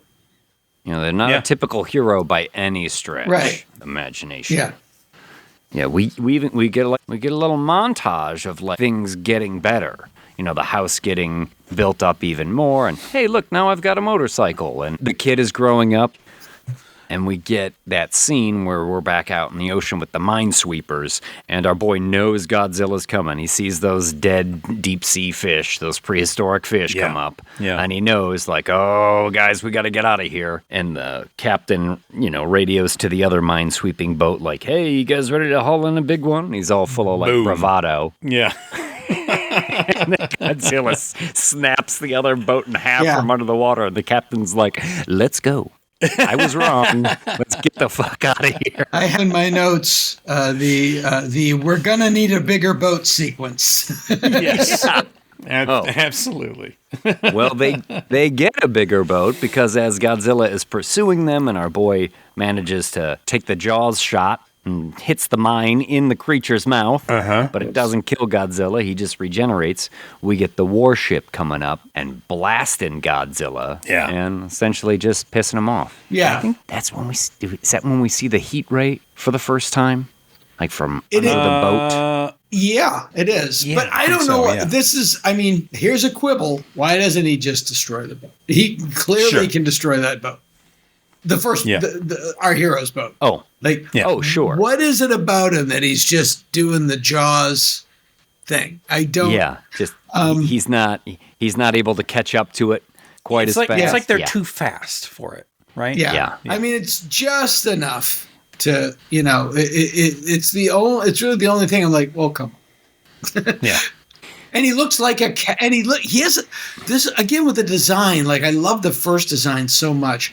His face, I know that it tracks back to ancient Japanese culture and the way they depict dragons and the way they depict their god images and like Majin, monster of terror, things like that.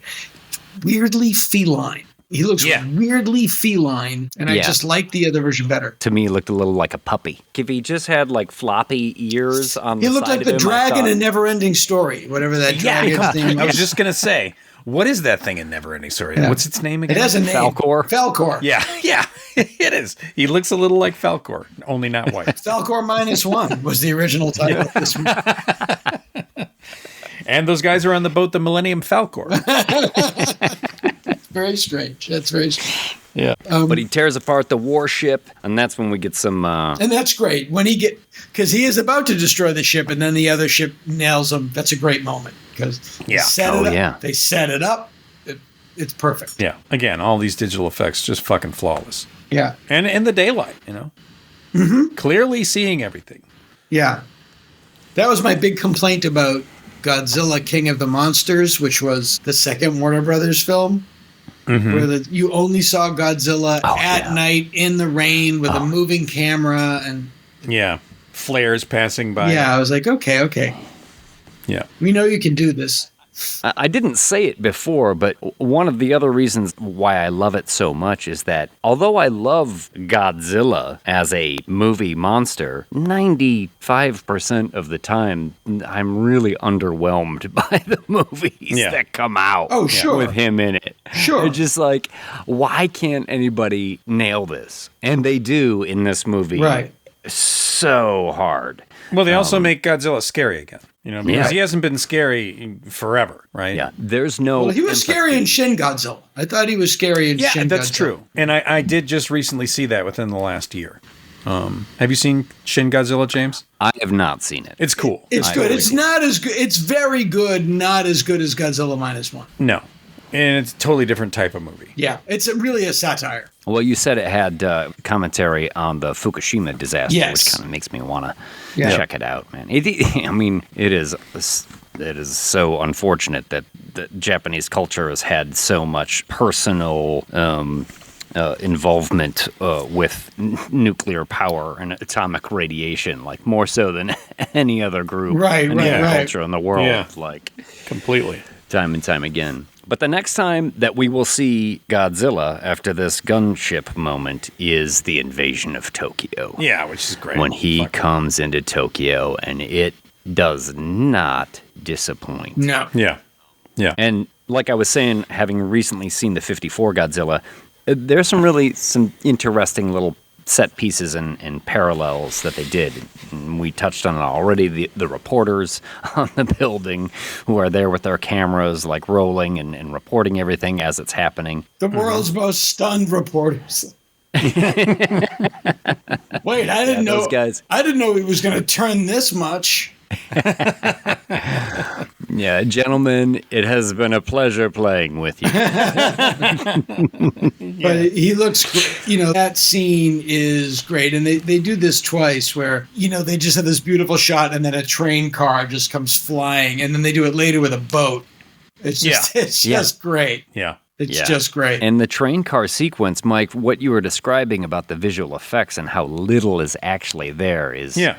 It's stunning to know that. Yeah. I would have thought they would have built some sort of whole boxcar or subway car for that thing. Yeah. And again, that train sequence is also an homage, is right out. There's a shot in the 54. Yeah. There's a shot of the 54 movie where he's got that.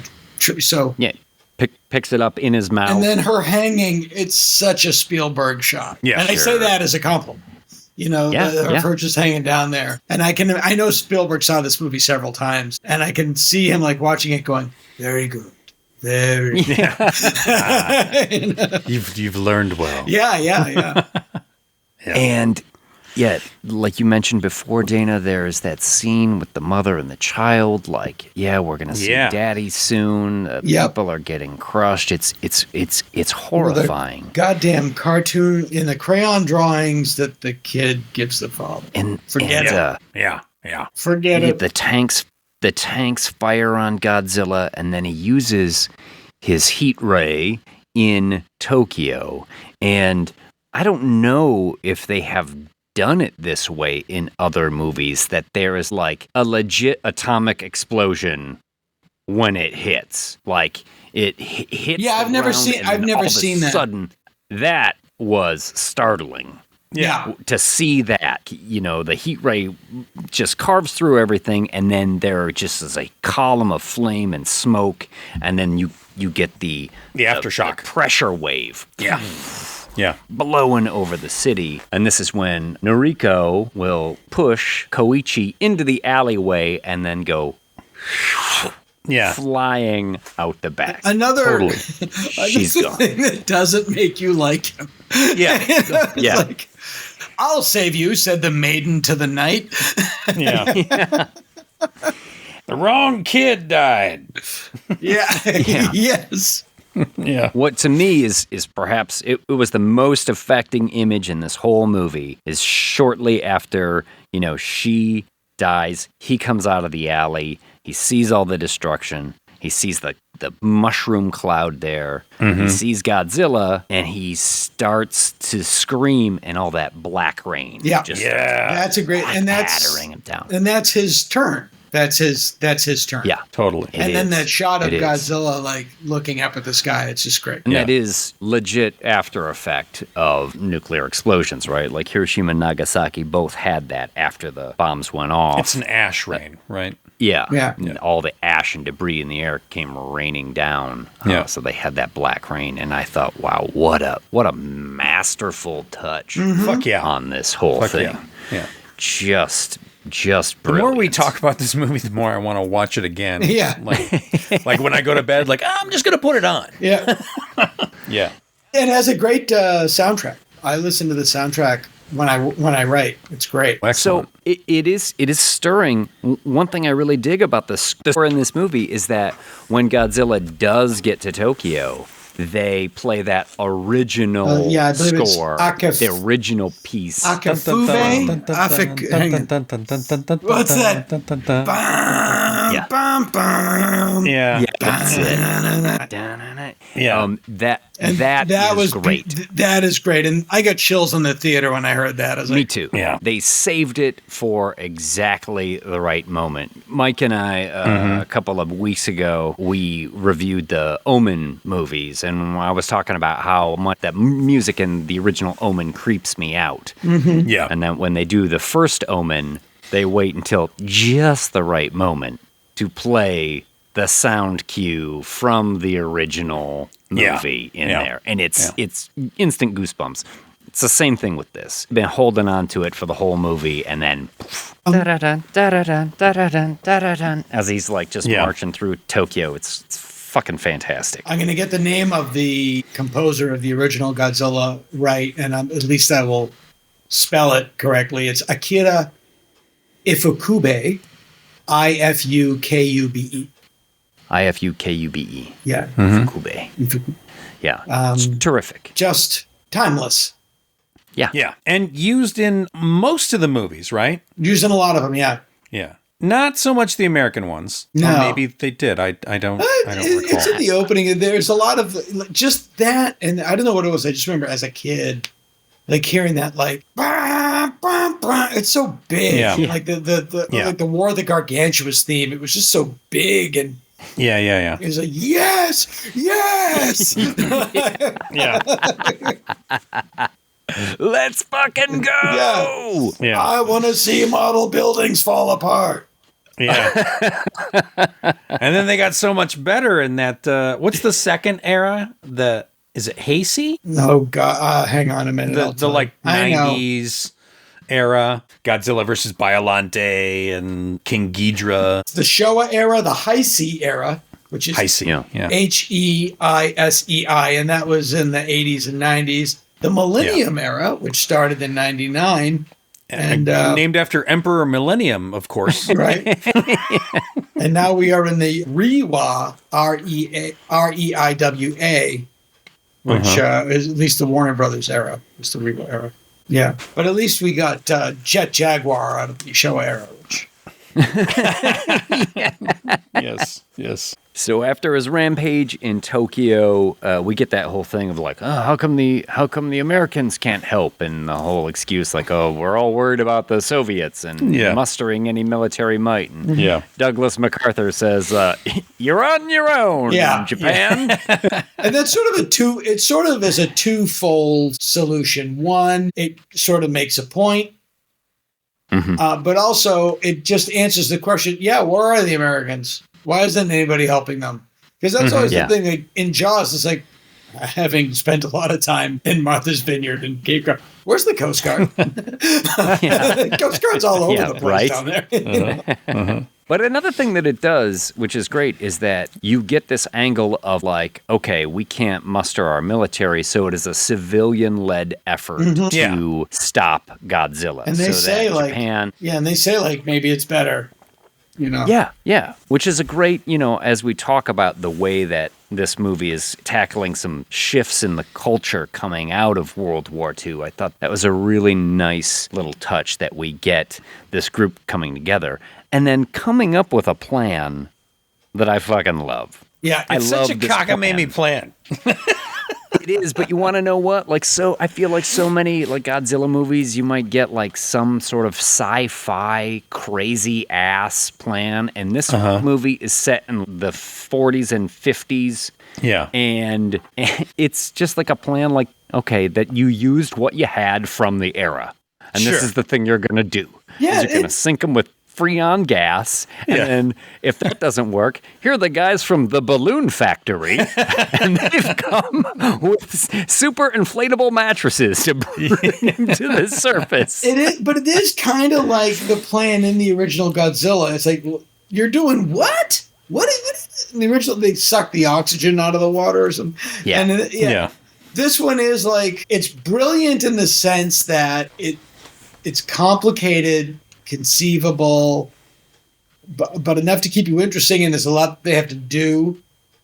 Yeah. It isn't just like it's not like blowing up the Death Star. We gotta get them to swallow this missile and then we blow it up. It's like, sure. Yeah. I don't know where they came They're up not with just going to hit him with a bigger gun. Yeah. Or a black arrow, where the dragon has a weak spot in his armor exactly. here. That's exactly right. It's like, no, we're gonna basically try to kill him with water pressure. Yeah, exactly. Which isn't a terrible idea. No, not at all. Not at all. Yeah. Super, original. I didn't see it coming. I love that it's just sort of like old-timey tech working to try and work this angle out. In the original Godzilla, it's interesting is they use a thing called the oxygen destroyer. So they destroy all the oxygen in the water. But that one, again, was a invective, I guess, or it's just a metaphor against the use of atomic energy and weapons of mass destruction. And in the original one, the guy that creates that oxygen destroyer, it's essentially a weapon of mass destruction, and he doesn't want the knowledge of that to be used ever again. So he destroys the plans for it, and then he essentially uses it to kill Godzilla, and he kills himself at the same time, so it can never be used again. He also has a very luxurious head of hair, that guy. He has a very similar head of hair to the... And a dashing eye patch. But there's when he kills the fish in the tank, the woman reacts just hysterically to that. In the original Godzilla, I'm like, yeah. Okay. You saw a giant dinosaur tear up the city. It's like, this is what throws you? Yeah. A bunch of carp, like, getting their flesh stripped from their bones. This is where you finally pull the chain. I'm like, wait a minute. I have had enough. Yeah, this is the line for me.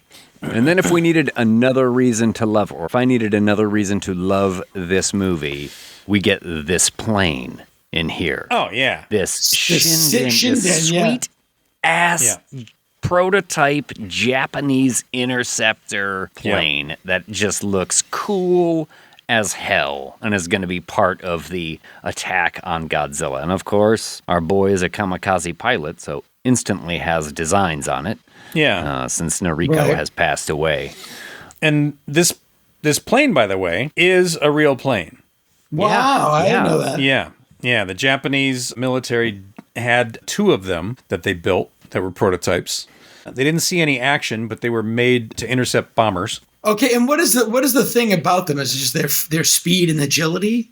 Yeah, it was nimble and it was fast and it had a big gun on the front. It had a lot of armament in the front. Okay. And because of the budget of the movie, they couldn't really afford this. So they did talk to a museum and got the museum to pay for half of building a replica. Whoa. And then they use it in the movie, and then it's now in the museum. So there you go. This has been a Hollywood Minute. But just the part of it. Just the part of it that they built. Yeah, I think they actually built the whole thing. And then they had a cockpit, which they had on not a gimbal, but guys moving it around. Uh-huh. Yeah. Nice. Yeah, like Nice. a human gimbal. Right. Barry Gimbal. Barry Gimbal was there, yes. That's amazing. Yeah, that plane is beautiful. If the museum helped them build it, I hope the museum got a little bit of the receipts from this movie and got a payday. I bet they didn't.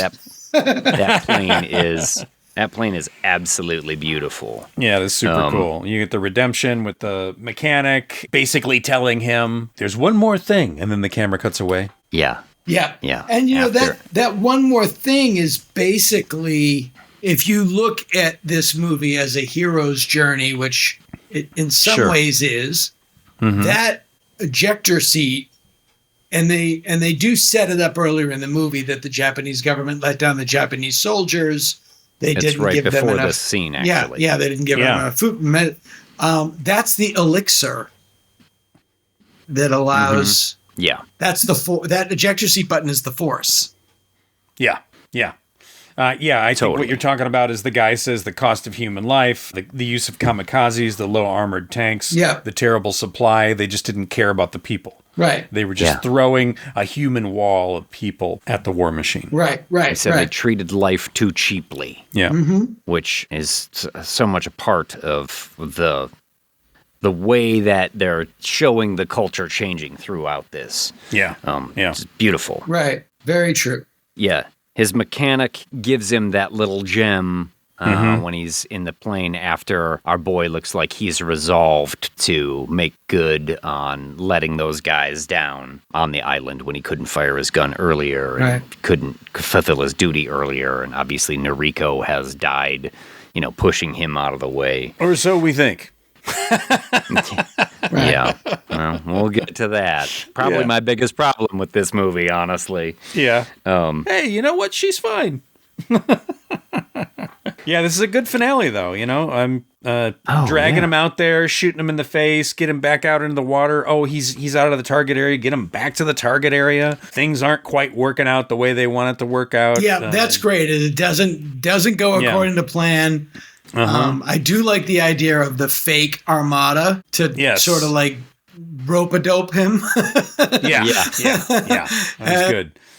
That shot of the ship's wheel tied off right bore it gets blown up. Yeah, it's great. Fantastic. Yeah. And then they can't get him up, so they give him the old Japanese tug job. And they'll come in, and they just...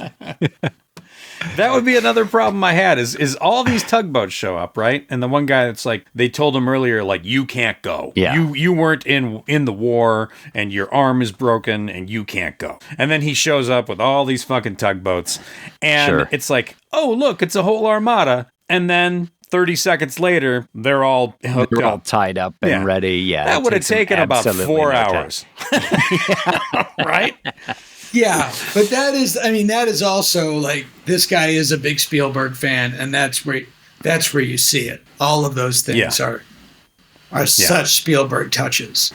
Yeah, in our darkest moment, right? Here they come, sort of Han Soloing it a little bit. Totally Han Solo it, yeah. They raise him up and get a great moment of Godzilla looking like he's gonna blast. I think we all see what's coming here at this point. We all know where this is going, but it's still a nice moment when he looks like he's gonna blast everyone and the sound cuts out and it gets slow motion and everything. Amazing. Yeah. Such real filmmaking. Yeah. Yeah.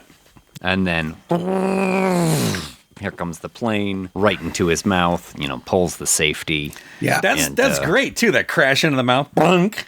Yeah. It's also again, like Jaws, it's so simple. Yeah. Just blow his head off. Yeah. Yeah. Yeah, we've gotten a detailed description of like how much they took out of the plane so they could put extra bombs in it. The mechanic went through a little list of that. So it's fully loaded. And then blammo.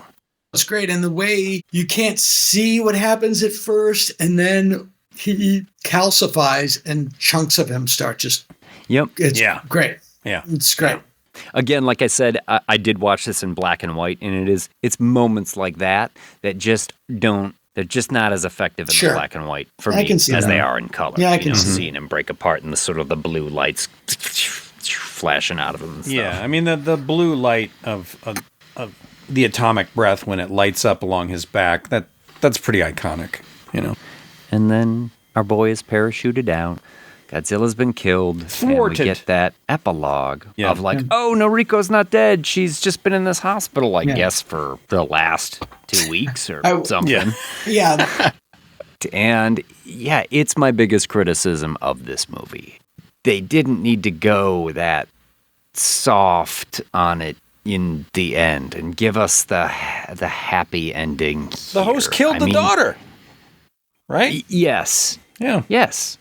And I actually had a problem with that. But in this case, you know, I thought it was a cop-out in the end for his whole journey. Either the mother had to have been gone or he couldn't have made it. I kind of, because he was a kamikaze pilot, you kind of wish that he did that. Kamikazed but then, in the end. But then are you saying actually those kamikaze guys had their shit together? Or they should have.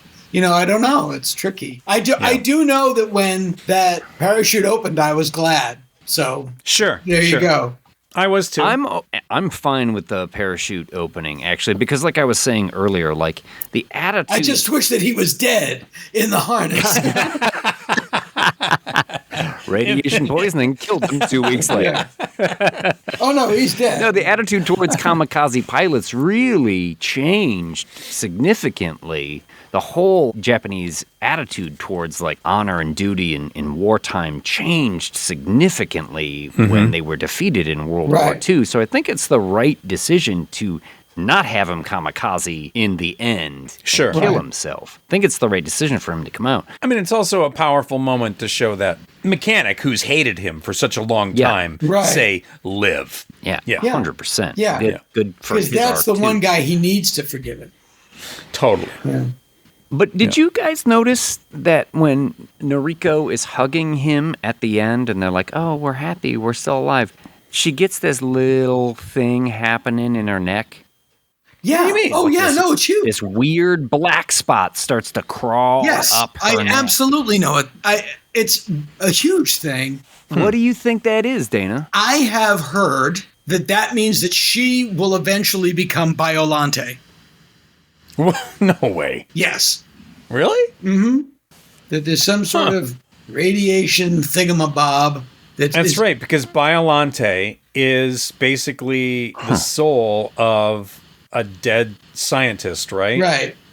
Yeah. But I don't know. It seems a little... But it's blatant. I mean, it's right in the center of the screen. Yeah. You're kidding me. It's a crawling... I didn't notice it the first time. Oh, I did.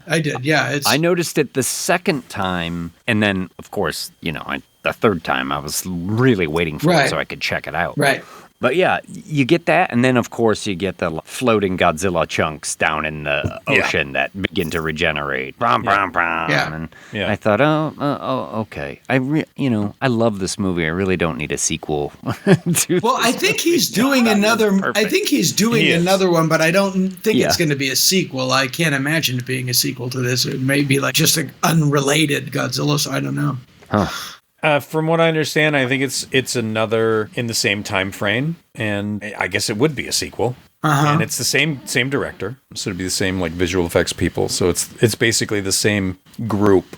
Right. They have been greenlit to do another. So. Okay. Well, I tell you something. It will be interesting then to see what they can do with a budget and whether that is helpful or not. Well, it's just going to fuck it up. Obviously, honestly. Well, the sequel is called Godzilla Goes Hawaiian.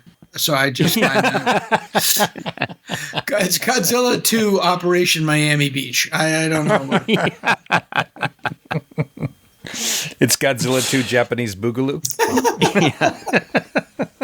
Yeah, I like Gojira Goes Hawaiian. That's pretty solid, actually. That's the one. That's the one. I'll greenlight that tomorrow. This guy was good. I mean, it's good. Yeah. I mean, anytime I am blown away by a movie or a series or anything this much, I just am so hesitant to see them do it. Try and I hear you. Get that lightning in a bottle again. Yep. Yeah. You know? This was lightning in a bottle for sure. Yeah. All right. Well, I think that's it. Dana, where can they find you? Where can everybody find you at? I'm Dana Gould on all platforms. Dana Gould. Nice. And there's also my show Hanging with Dr. Z, which you can avail yourself of on Instagram. But if you go to, there's Dana Gould on Instagram and Hanging with Dr. Z on Instagram. And then in the bio, there's links to all my stuff. And I have a monthly podcast called the Dana Gould Hour. And yep. I have my stand-up specials coming out later this month called Perfectly Normal. This episode is dropping in January. Do you have any tour dates in like February or March or anything where you'll be in person coming up here? I do. I don't have them as of yet. They all come in. Okay. They all come in later. So. All right. We'll throw them in the show notes. Yeah. I'll be out there with my little rattle and my little tin cup. Well, man, this has been a blast. Yeah. Thanks for coming on. Thank you guys very much. I had a really good time. It flew by. Yeah, I can talk about this stuff all night. All right. Bye. The head, the tail, the whole damn thing. So, Dana, that was totally fun, right? What a guy. Yeah, that was great. It was great having him here with us, and so much fun, and so that we forgot where to tell people where to find us. So if you're looking for us and you don't know, you can always swing over to Patreon, the whole damn thing, at Patreon. Support us on Patreon. You get an ad-free experience. Yep. Also, nice. We add lots of little things for our patrons over there, little videos, little extras things that we cut out. We've made some commercials and put them over there. It's good stuff for sure. Fake trailers, definitely worth checking out. And if you throw us a couple of bucks, we'll love you all the more, and we'll perhaps do you on our next round of shout-outs. Shout-outs. But if you want to send us a personal message, you can Gmail us, thewholedamnthing13@gmail.com. Send us a love letter. Send us some hate mail. We're into it all. Just want to be connected to our people. If you listen to us on YouTube, or if you're interested in listening to us on YouTube, we are The Whole Damn Thing 13. Have our own little YouTube channel. If you're there, leave a comment. Say hey. Yeah. Like and subscribe would help us out tremendously. We're also on TikTok, right, Mike? Where are we on TikTok? Yeah, it's The Whole Damn Thing on TikTok. And we put a little video clips there, too, as well. It's good. Please, it's a whole experience. Just find us on all the socials. Zipper Fruital, right? That one's coming up. Is that one? That's right. Zap Zorp. Don't forget to leave a hangnail. Yeah, totally. Actually, as we record this, I realize TikTok might not be a thing by the time this comes out. We'll see. If you're listening in China, you can find us on TikTok. Yeah. You could still find us on the TikTok. Oh, shit. Anywhere else? I think that covers the bases. That's about it. Yeah. Yeah. Like, subscribe, leave a comment, leave a review, send us an email.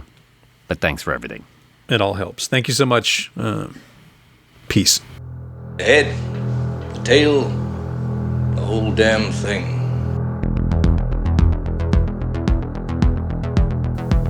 Well, that's it for The Head, the Tail, the Whole Damn Thing with Mike D. McCarthy and James Knight. Special thanks to Dana Gould for joining us on this adventure of the imagination.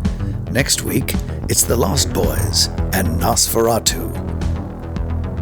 Nosferatu, too bad it was so boring. Oh my God, spoiler alert. By the way, Jim Carrey is much better in Sonic 3 than he is in Nosferatu as Count Olog. Oh my God.